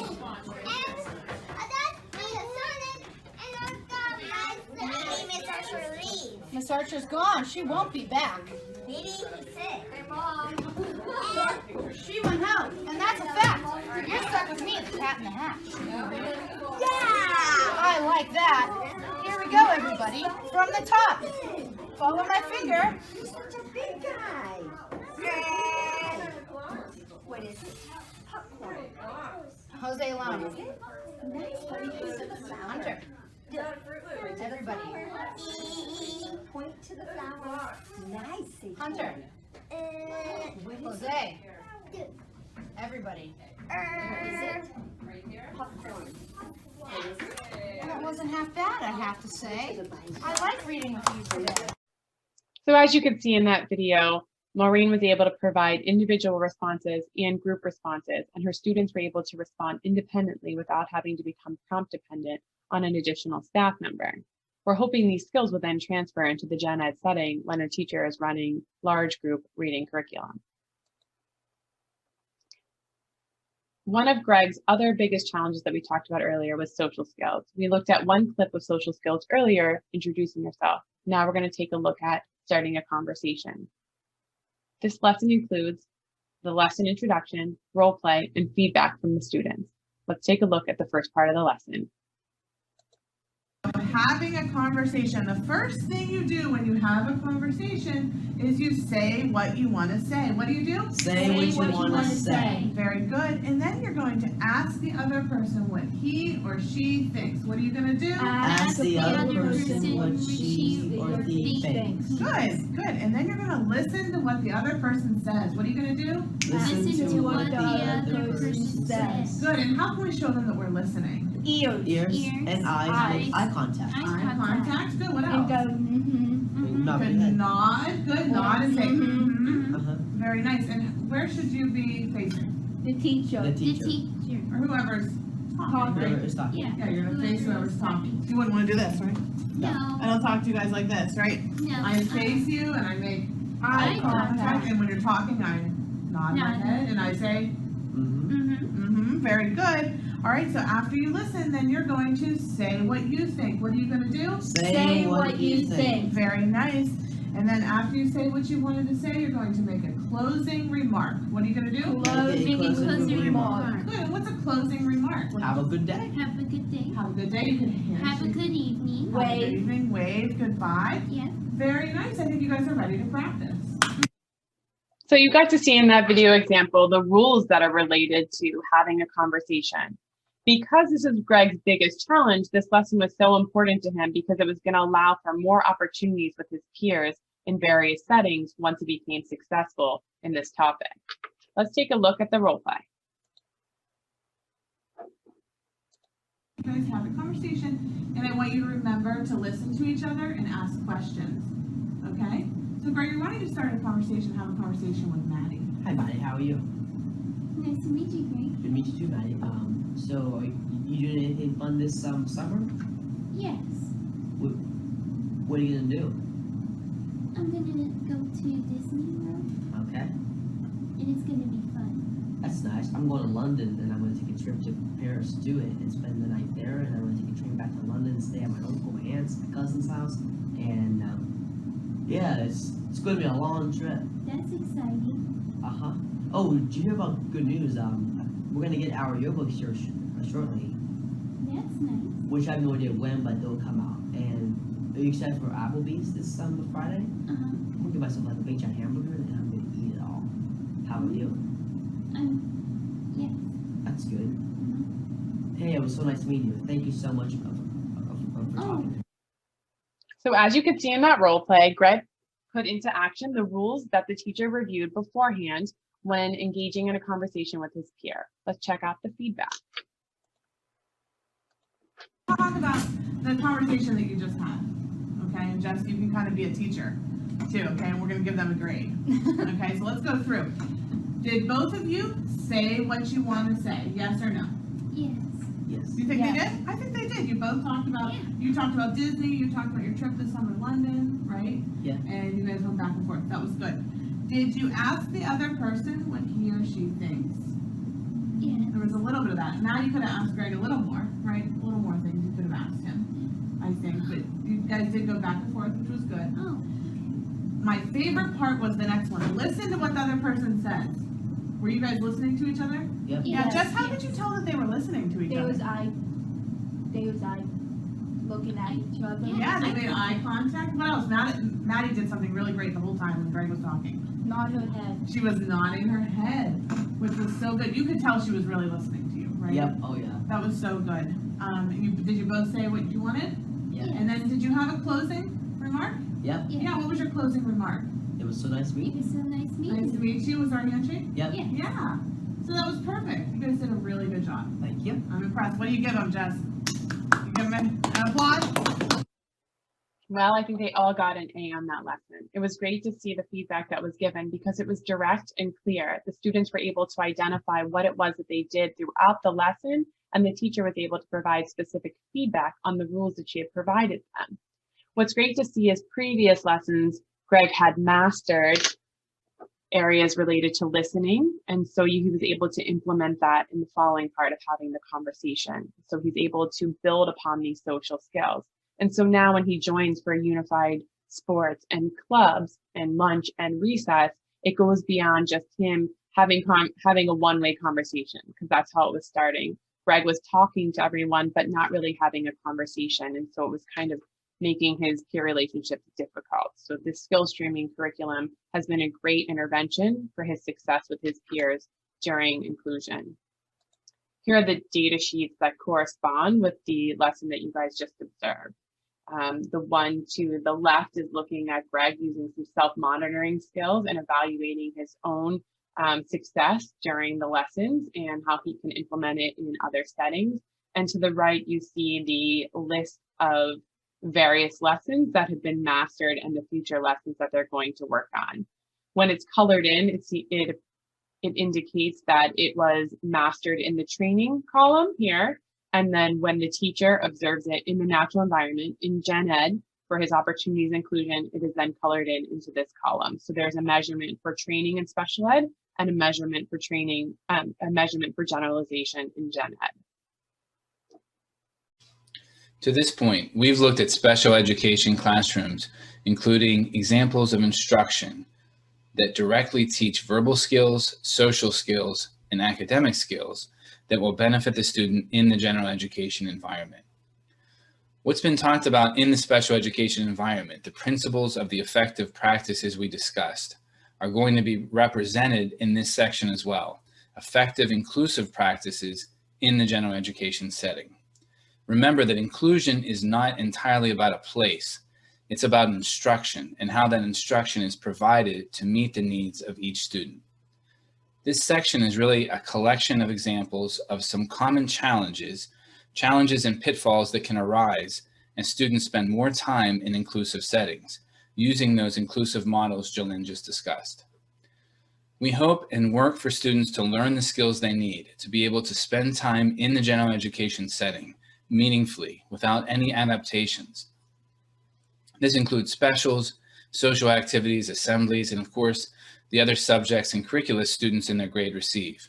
And we hope all of the skills they have learned generalize, that they interact well with peers, they follow instructions, ask for help when needed, and learn the same skills as other students. That's the goal, but obviously that's not always the case immediately anyway. We need to consider what we can do in the general education environment when students present with skill deficits or problem behaviors or other pitfalls in Gen Ed. What does the IEP team do when we need to modify some aspect of the general education classroom, whether it be modifying teaching procedures or reinforcement strategies, or teaching specific skills to fluency, whatever aspect that needs to be modified. So this section is about those common barriers that we see when inclusive models are implemented, and most importantly, what to do, what are the strategies to overcome those obstacles. Before we talk about the challenges that can arise with inclusion, which sometimes requires us to make accommodations and adaptations, we should first take a step back and look at the effective procedures that should be in place in a special education classroom, and then generalize them to all teaching environments. Before we start adapting curriculum or making other changes, we should ask the question, would such accommodations be necessary if instruction was provided at the right level based on student language and developmental level? If skills are well sequenced from the beginning of a student's education to help ensure that they are learning the skills necessary, the prerequisite and component skills necessary as they move through this sequence, When they're in general education, is the pace of instruction fast enough? Is there enough student responding to keep students engaged? Are errors reduced through errorless learning, which can involve a prompt and a transfer trial, put in place the same way we did in the special education environment, now put in place in the gen ed environment? The same is true of error correction. When students make errors, we need a simple procedure that teachers can use to get students back on track. When students are in the general education classroom, we still need to consider motivation to complete tasks, which involves making sure that there's a reinforcement system in place. And we'll talk about that in a little bit. And there are other factors such as sufficient practice, such as extra time for practice, making sure your skills are taught to fluency, and that skills are taught to a generative level, which means students don't just learn rote responses, but are learning concepts and the language involved in those concepts. And then if they're asked a similar but different question, we want our students to give a novel response, but an accurate response. The entire team can help out with putting these effective strategies in practice. This is where collaboration comes into play. Oftentimes, special education teachers, speech therapists, and special education directors, this team really knows their students well, and they can support teachers in the general education classroom by helping to put these strategies in place in inclusive settings. Problem behaviors may be evoked when students are presented with instructional demands or materials, especially the general education classroom, which presents a challenge to many of our students. So effective instruction, like intensive teaching, but also including instruction taking place across school settings, should include these variables to reduce the likelihood that problem behavior will occur. Problem behavior that's likely maintained by escaping instructional demands when instruction is presented.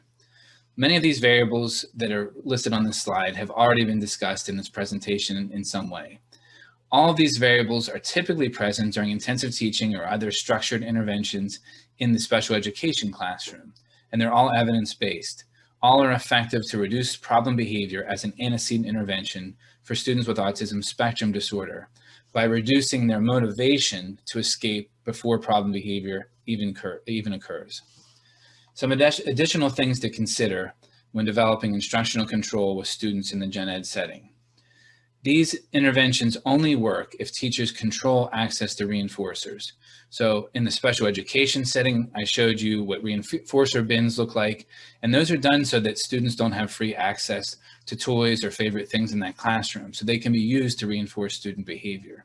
If a student receives their favorite toy or activity or is for participating in the class in any way, that might be a good thing to start pairing that classroom with reinforcers initially, just to get them used to the environment, to associate it with good things, to pair it with reinforcers.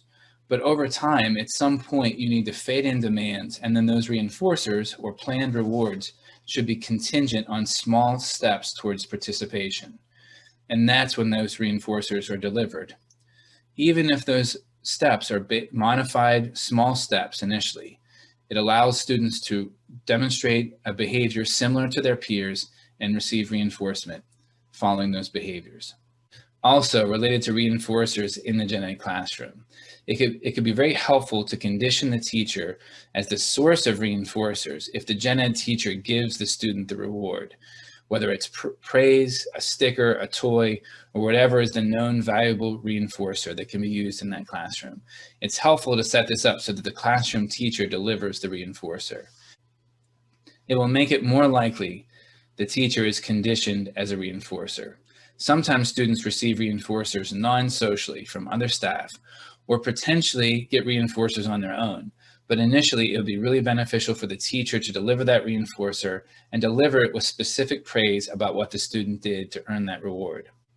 One of the simplest but most effective things to remember is to reinforce the behaviors you want to see more of in the future. That's using the principle of reinforcement and targeting specific group and classroom behaviors so that students demonstrate appropriate classroom and group behaviors across settings throughout the remainder of their academic careers.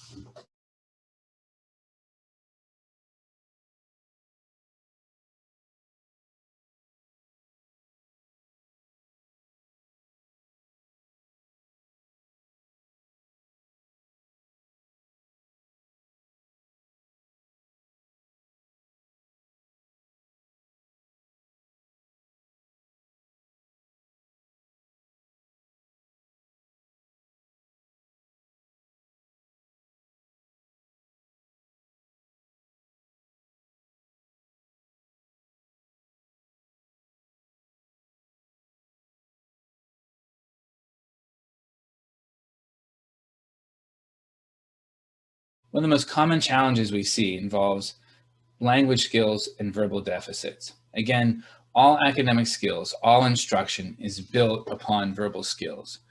We communicate any subject to one another through verbal skills. If I want to tell you about the presidents of the United States or talk about the formula for the area of a circle, I have to communicate that through text, speaking, and all of that involves verbal skills. Math seems like a very concrete subject, but involves a tremendous amount of language and discriminations.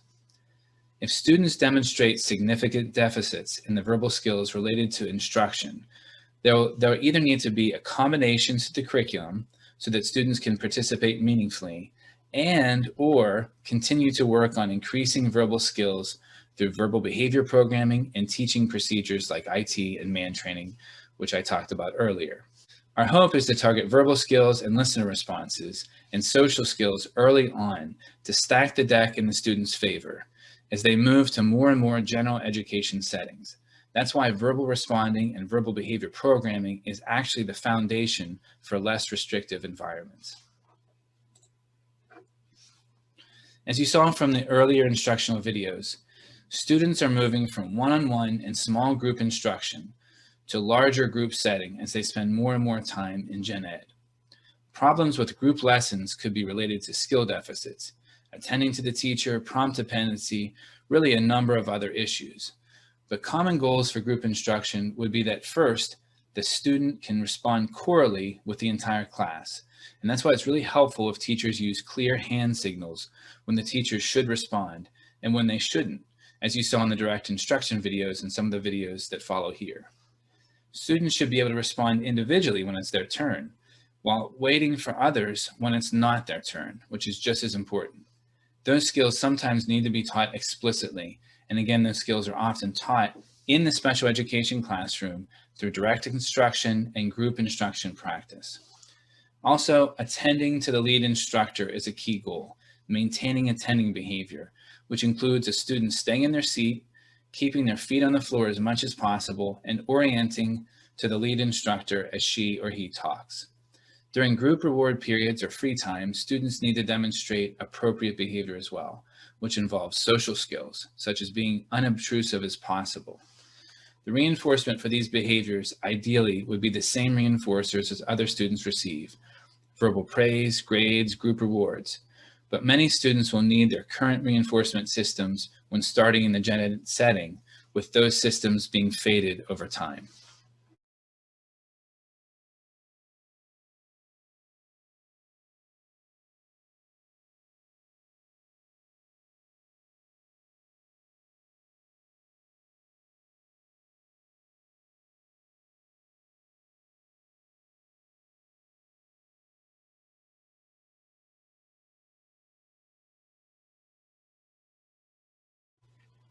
The Patent Autism Initiative resource file includes helpful resources for teachers, resources to support inclusion, including these guidelines for successful group instruction.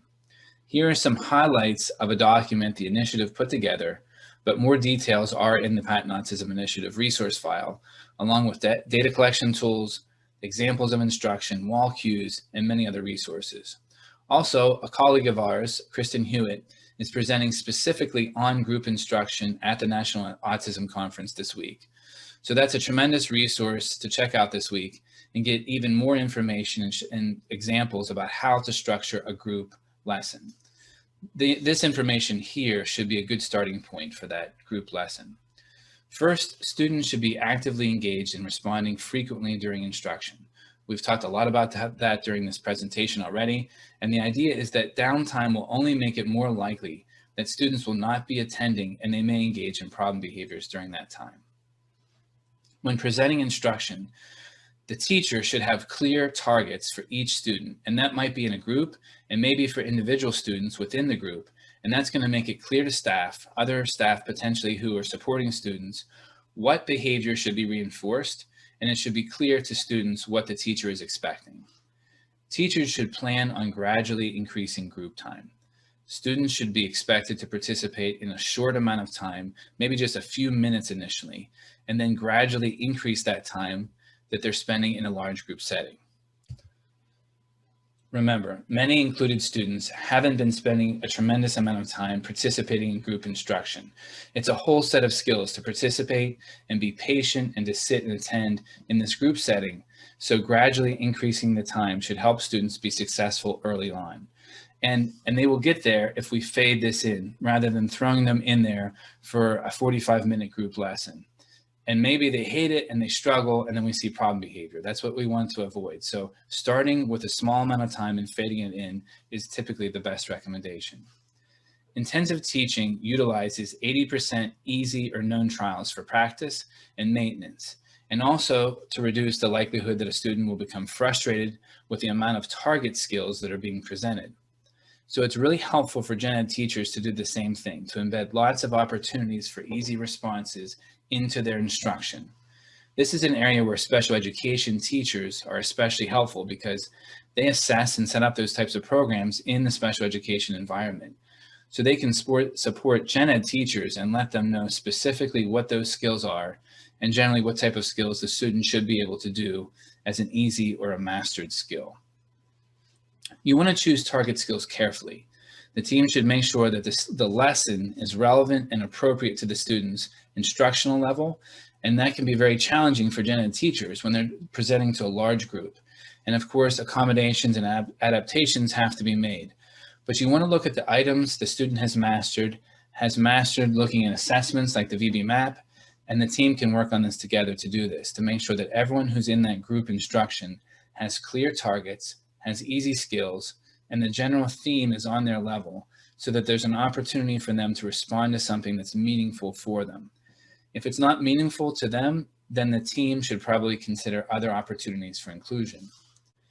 Sometimes students with IEPs who are being included in gen ed will find themselves in the back of the classroom, which is often the farthest point away from the teacher. And that's generally not a great idea. Instead, students should be as close as possible to the teacher, even if they have a paraeducator with them. They should be positioned in a way that the teacher is able to provide opportunities for responding, and the teacher is able to reinforce appropriate behaviors. If a student is in the back of the room, it's even more challenging to hear what the teacher has to say and to see what the teacher is doing, to see their hand signals and the materials that are being used, and that puts more emphasis on the support staff, the paraeducator, to prompt and provide instructional demands, which is the opposite of what we want to be seeing happen in the gen ed setting or in a group setting. So putting a student close to the front of the room or close to the teacher is generally a really helpful idea. And lastly, everyone should know not only the target behaviors that should be reinforced, but also how the reinforcement system works. How are reinforcers delivered, for instance? Is it through a token economy system? Is the backup reinforcer delivered immediately or at the end of the session, the end of the group lesson? Should the reinforcer be delivered in the classroom, or should the student be removed from the classroom to receive it? The team really needs to think about these type of practical issues to be on the same page for what targets are reinforced, what will be used as a reinforcer, and all the relevant factors of the reinforcer system.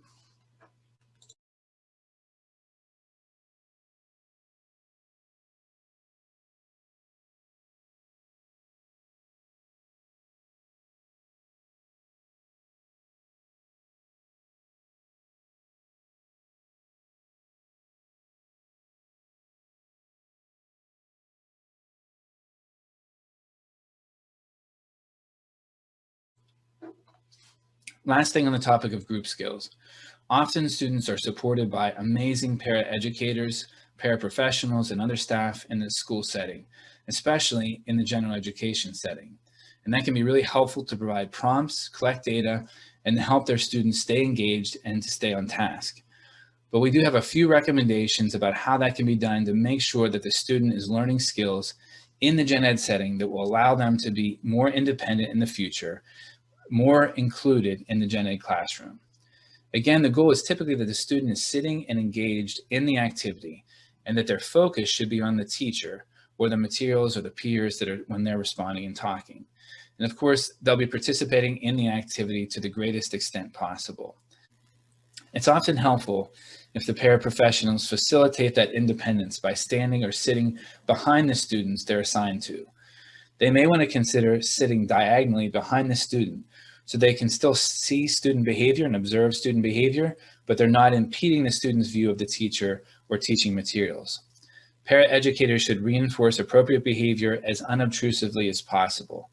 Prompts should be delivered to help the student remain on task, but not to answer questions, especially for assignments that are being graded or that other students are expected to answer independently, especially if these academic opportunities are supposed to be representative of student learning. If the teacher is going to present the instructions and directions and answer and ask questions, the support staff should prompt the learner to respond as needed. And that procedure should be planned out before everyone walks into the classroom, not on a whim. Typically, we recommend a least to most prompting procedure in the gen ed environment so that students have an opportunity to respond. But the take-home point here is that the teacher presents the instruction and the staff members provide the prompts when needed. And lastly, staff members may be able to collect very important data, which we'll talk about later in more detail. That data may be things like time on task, opportunities to respond, correct responses, and rate of problem behavior. So here are a few examples of group instruction with many of those strategies in place that we just talked about. Again, remember that an entire presentation on group instruction is taking place this week. So again, check that out. This first video is actually from a special education classroom, 2 different special education classrooms.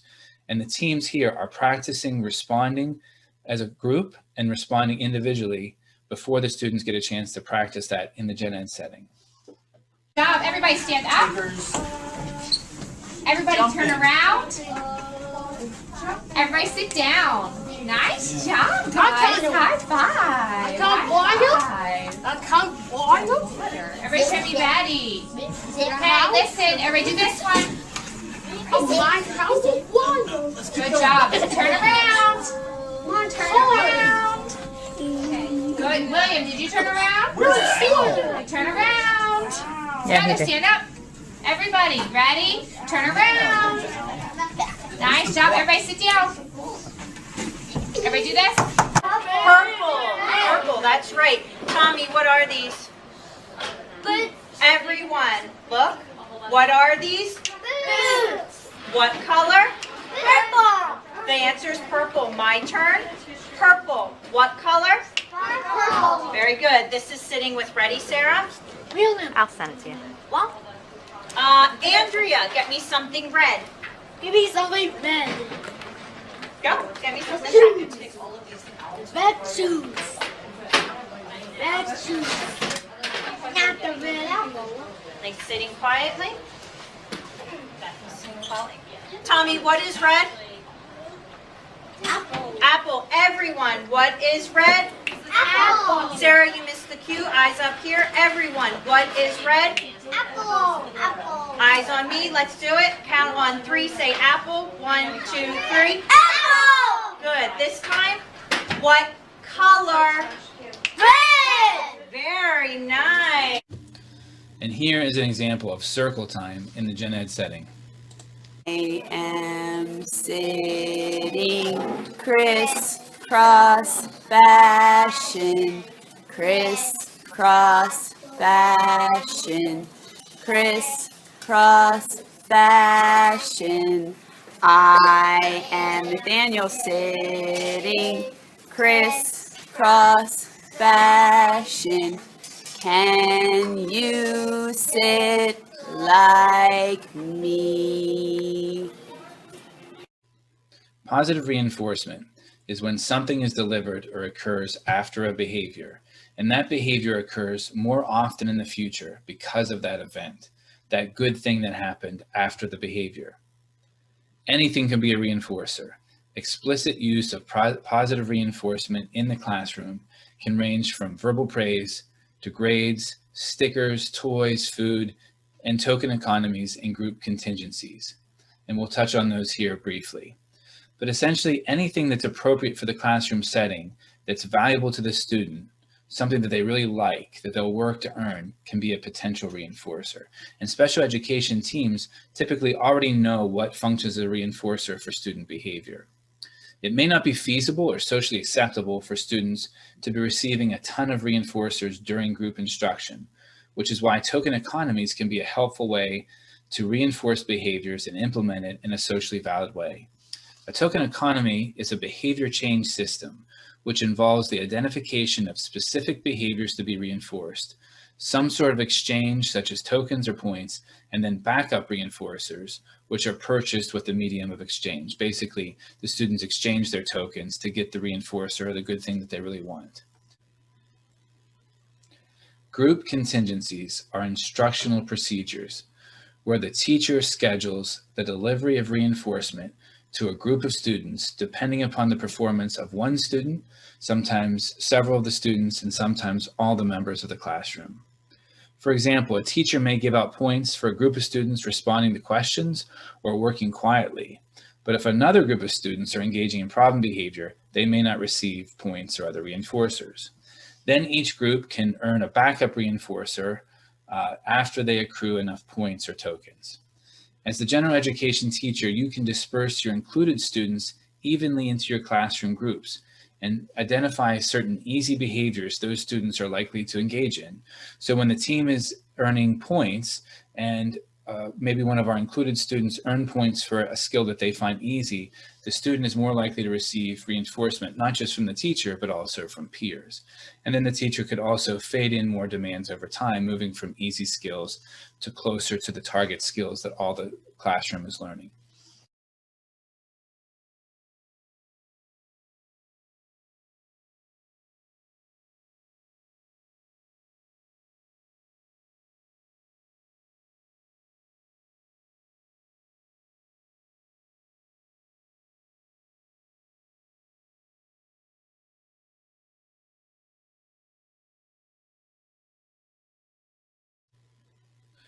Generalization doesn't always just happen.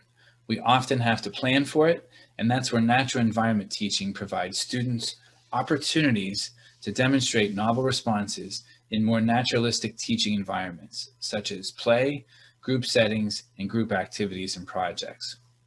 There are other talks at this conference that provide more detailed information about NET, but one thing we want to point out is that NET activities typically require some sort of lesson plan, a NET lesson plan, that allows the teacher to teach targets and provide generalization opportunities as well. And here are a few examples of NET that include the practice of verbal skills while students are painting and while a different group of students are listening to a story. All right, let's paint. Hunter, move to your painting seat.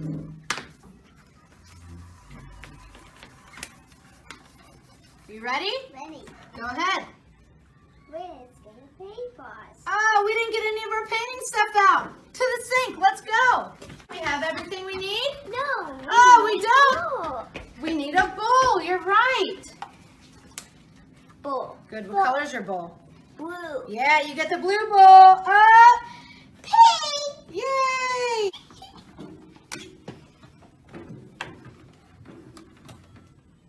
Open. Open. You got it. Okay, here we go. We are doing what? Painting. Painting, yes. Jacob, you got this. This story is called Nanook. It's a baby polar bear story. Nook. Do this. Nice doing this. Yes, Dante. Nanook. N-A-N-U-Q. Do you like that name? Yeah. Good job, Jacob. All right. It was a perfect spring day. Soft, fresh snow covered the sea ice. The bright sun wouldn't go down until September. Get ready. Do this. Nice doing this. The sun.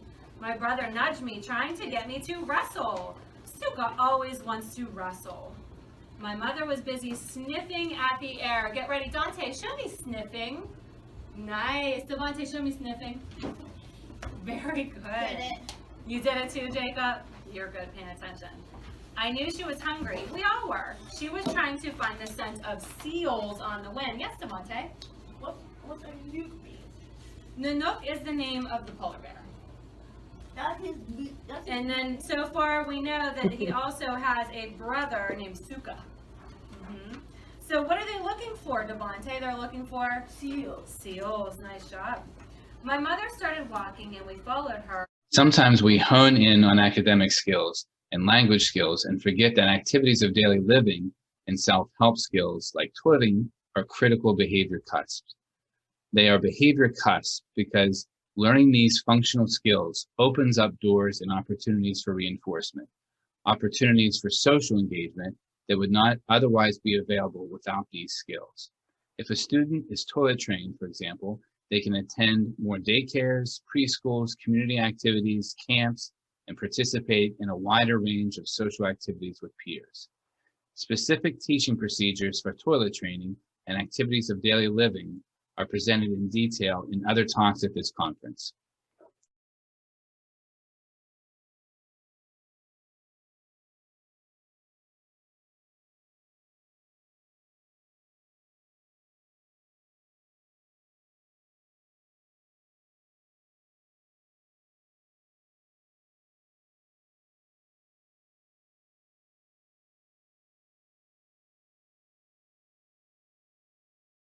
As students get older, teams start planning for and discussing transitions to adulthood, which often includes employment opportunities.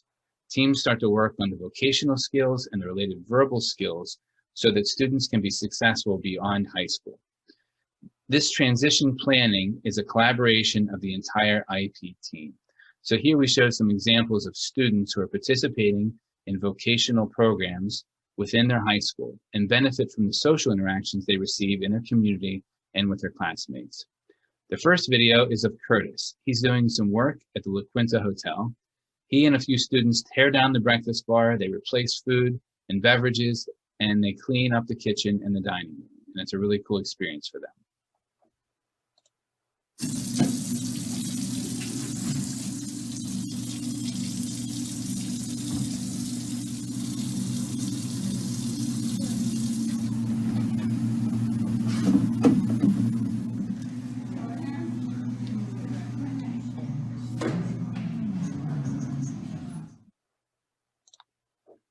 When the students are working at La Quinta, situations like these cereal containers pop up, and the job skill requires verbal behavior.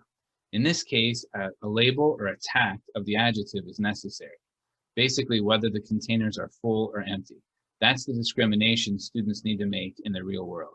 So here's an example of Curtis learning to tact or label adjectives during an IT session before he is then able to apply this skill at La Quinta or some other vocational setting. Touch the raisins. How does this feel? Hard. Hard. How does it feel? Hard. What is it? Raw. Touch the butter. How does it feel? Hard. Very good. High five. You did awesome. And this is Curtis talking about his experiences at his high school, which includes interacting with community members, his teachers, and peers. Do you like coming to school? What do you like about school? So I can see all my teachers. You like to see all your teachers? Nice. Who's your favorite teacher? I won't tell anybody, just everybody on the camera. Miss Canals. Oh, okay. I thought maybe you'd say that. All right. So you like your teachers. What are some things you like to do at school? Gym. You like gym? What do you think about going to La Quinta? Do you like working there? Yeah, I do like working there. Yeah, you do a good job at it. Anything else you like about school? Nope. That's it? What about your friends? Yeah, I like my friends. You have a lot of friends at school. Yeah. Anything else you want to say about Moon High School? Moon High School is a very cool place to be at. You like it? No. Ryan shared some great information on how to make this work with tips, tricks, and interventions in general education. Having ongoing data systems will help to continue our decision-making for the various settings that are appropriate for each learner. Going back to the feedback loop that was mentioned previously brings us to the language-based assessments, which look at areas of strengths as well as deficits that are creating the gaps with the gen ed peers. The district-wide assessments give us information as to where they fall within the age range and the grade level at the districts. The DI placement tests help us to really focus on some of the more detailed areas of the curriculum that they may find more challenging, such as prepositions, pronouns, adjectives, adverbs, fractions, borrowing. The list goes on, but these placement tests can give the teachers the area to focus on in a curriculum format to prepare the students for Gen Ed. Reviewing problem behavior data and the replacement data will help to see if a student is ready for more opportunities in Gen Ed and how to set them up for success. It is important to always make sure to have man data and mean frequency data to make sure the student is advocating from basic to more advanced wants and needs in various settings.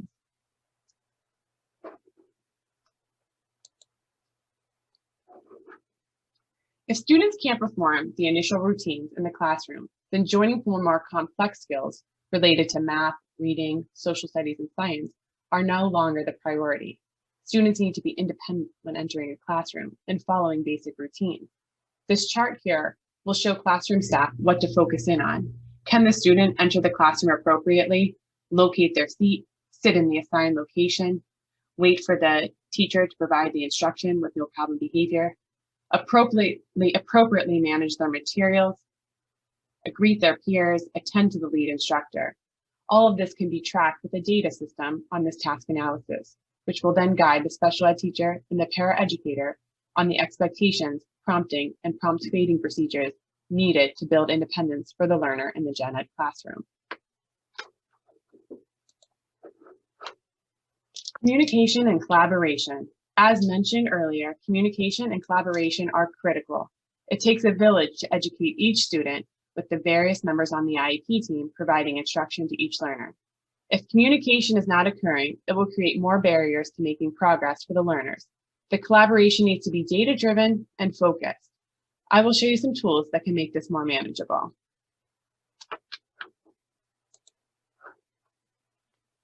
Having inclusion documentation is a great tool for the entire IEP team. This communication needs to be accessible and documented. The information doesn't need to be lengthy, but some quick notes will help the team review which subjects are going well versus the ones that still need more support. The final column looks at plans to increase appropriate inclusion, and teachers can maybe write down the themes or upcoming targets so that the student is ready for when they're in the Gen Ed setting. They can also use this tool to document any mastered skills so that the student can work on these in front of their peers for opportunities to respond. Keeping these logs accessible so that they can travel with the student in various settings makes it more manageable and efficient for documentation.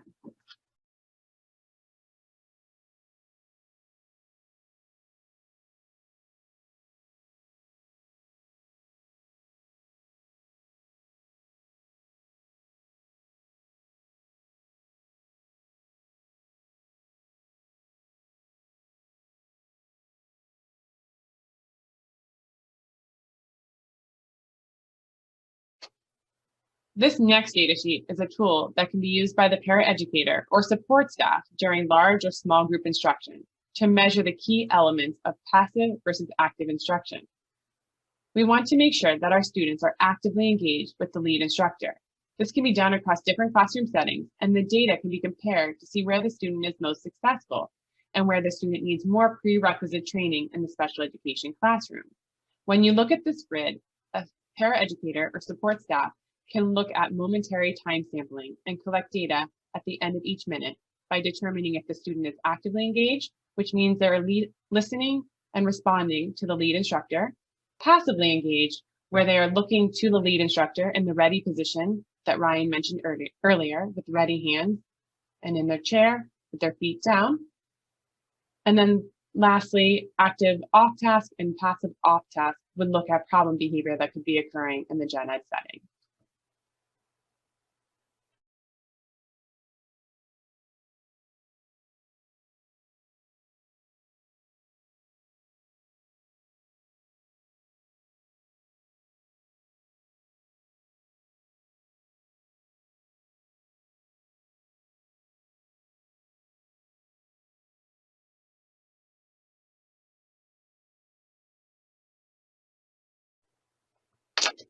Lastly, this form looks at the opportunities to respond. We want to review the data to make sure that the student is having anywhere from 3 to 10 responses a minute, depending on the level learner in the Gen Ed setting.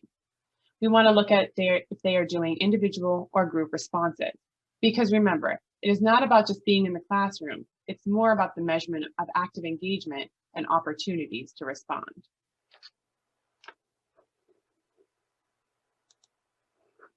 Each member of the IEP team is critical in increasing success in the gen ed setting. The special ed teacher is in charge of the IEP goals and teaching strategies for the included student. The paraprofessional is there to support the student by providing prompting and prompt fading techniques to help the student follow the general education teacher's instruction. Related services are there to provide feedback and input for modifying teaching procedures for students based off specific areas of need, such as OT, PT, or speech. And the general education teacher is the lead instructor for the group, providing individual and group opportunities and direct reinforcement.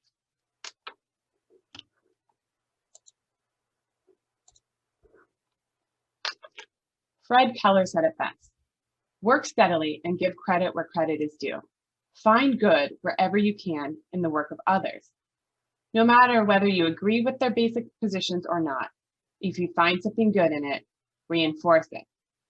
We all come from different backgrounds on the IEP team, and we are hoping that everyone is there for the best interest of the student. So it is important that we work as a team and reinforce one another for the work that is being done to create successful opportunities for each learner.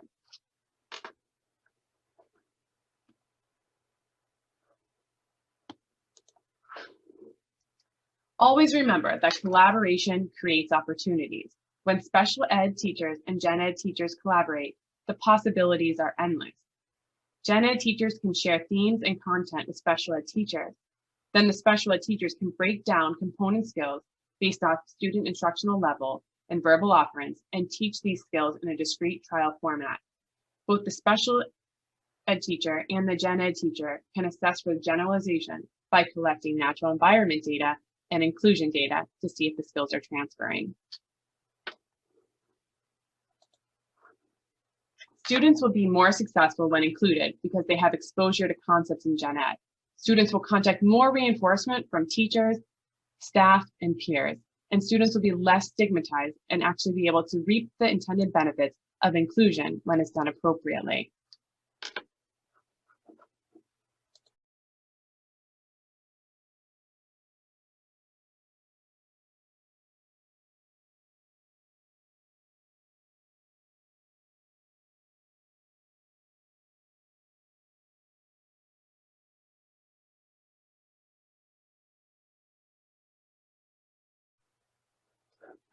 So let's take one more look at Greg. As mentioned previously, Greg has been at Franklin Regional for most of his school career. He has worked from very little inclusion to at least 40% of his day included. He's working through direct instruction curriculum in reading and math, and he's about halfway done with skill streaming, the adolescent level. Greg was always very social and knew everyone, but not always the most appropriate. The interventions outlined earlier have helped Greg become a member of his community and his school district. He has joined Unified Club, Unified Bocce, and Unified Track. He became the Unified President and has helped recruit students to all 3 activities. These were awesome activities and opportunities to help Greg navigate the high school relationships and communication like social media. But sometimes he has trouble with the boundaries. Over time, he's learned to navigate these relationships much easier with interventions like we mentioned earlier, such as NAN training, skill streaming, token economy for reinforcement systems. Let's take a look at this next video to see what happens when Greg is selected for homecoming court. And last but certainly not least, Greg Cisco.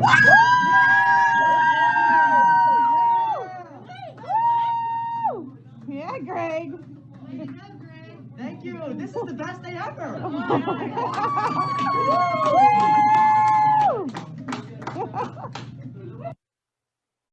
In that video, you were able to see Greg's excitement when he was announced to be on homecoming court. His peers were cheering him on, and so were his teachers.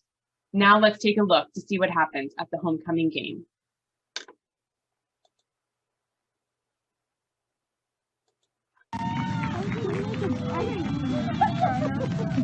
And your 2020 homecoming king is Greg Cisco!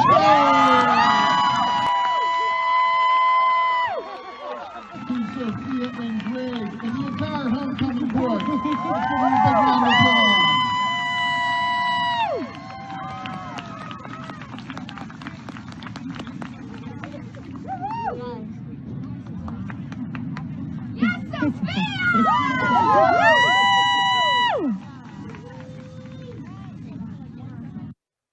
Greg did it. He was crowned homecoming king. He did it because he had the support of his general education teacher, his special education teacher, the entire IEP team.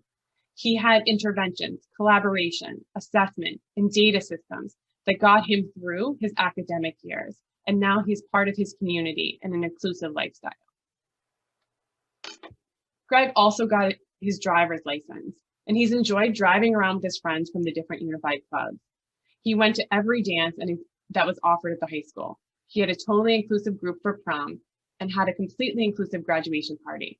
And most importantly, his positive attitude has influenced the push for inclusive friendship at the school, which helped change the inclusive climate throughout the years. This has all come together because of the hard work of all of the educators on Greg's IEP team. Greg is now looking for employment, so let's take a look at his final interview. Hi, thank you for coming in today. Thank you, Dad. Thank you. I'm really appreciate to see you. Yeah, it's great. Can you tell me a little bit about yourself? Yes, my name is Greg Cisco, and I go to Franklin Regional, and I volunteer at the food bank. I sort boxes and weigh items. I would like a job that would show my communication skills. I love to interact with people. Oh, that's great. I love how social you are. Can you tell me some of your strengths? Yes, my strengths are I'm positive, I'm a good team worker, and I follow directions. I always have a positive attitude while working. I also help others and ask questions as needed, and it gets the job done. Oh, that's so awesome. What is your biggest weakness? My biggest weakness is that I'm talkative. I love talking to people, but I sometimes talk too much. I work on all my social skills and listen more. Oh, that's so good. I'm really excited to get to know you. I'm glad you're here, and we'll be in touch soon. Okay, have a good day. Thanks for coming in. No problem. We are really excited for Greg and all of the future possibilities that are coming his way.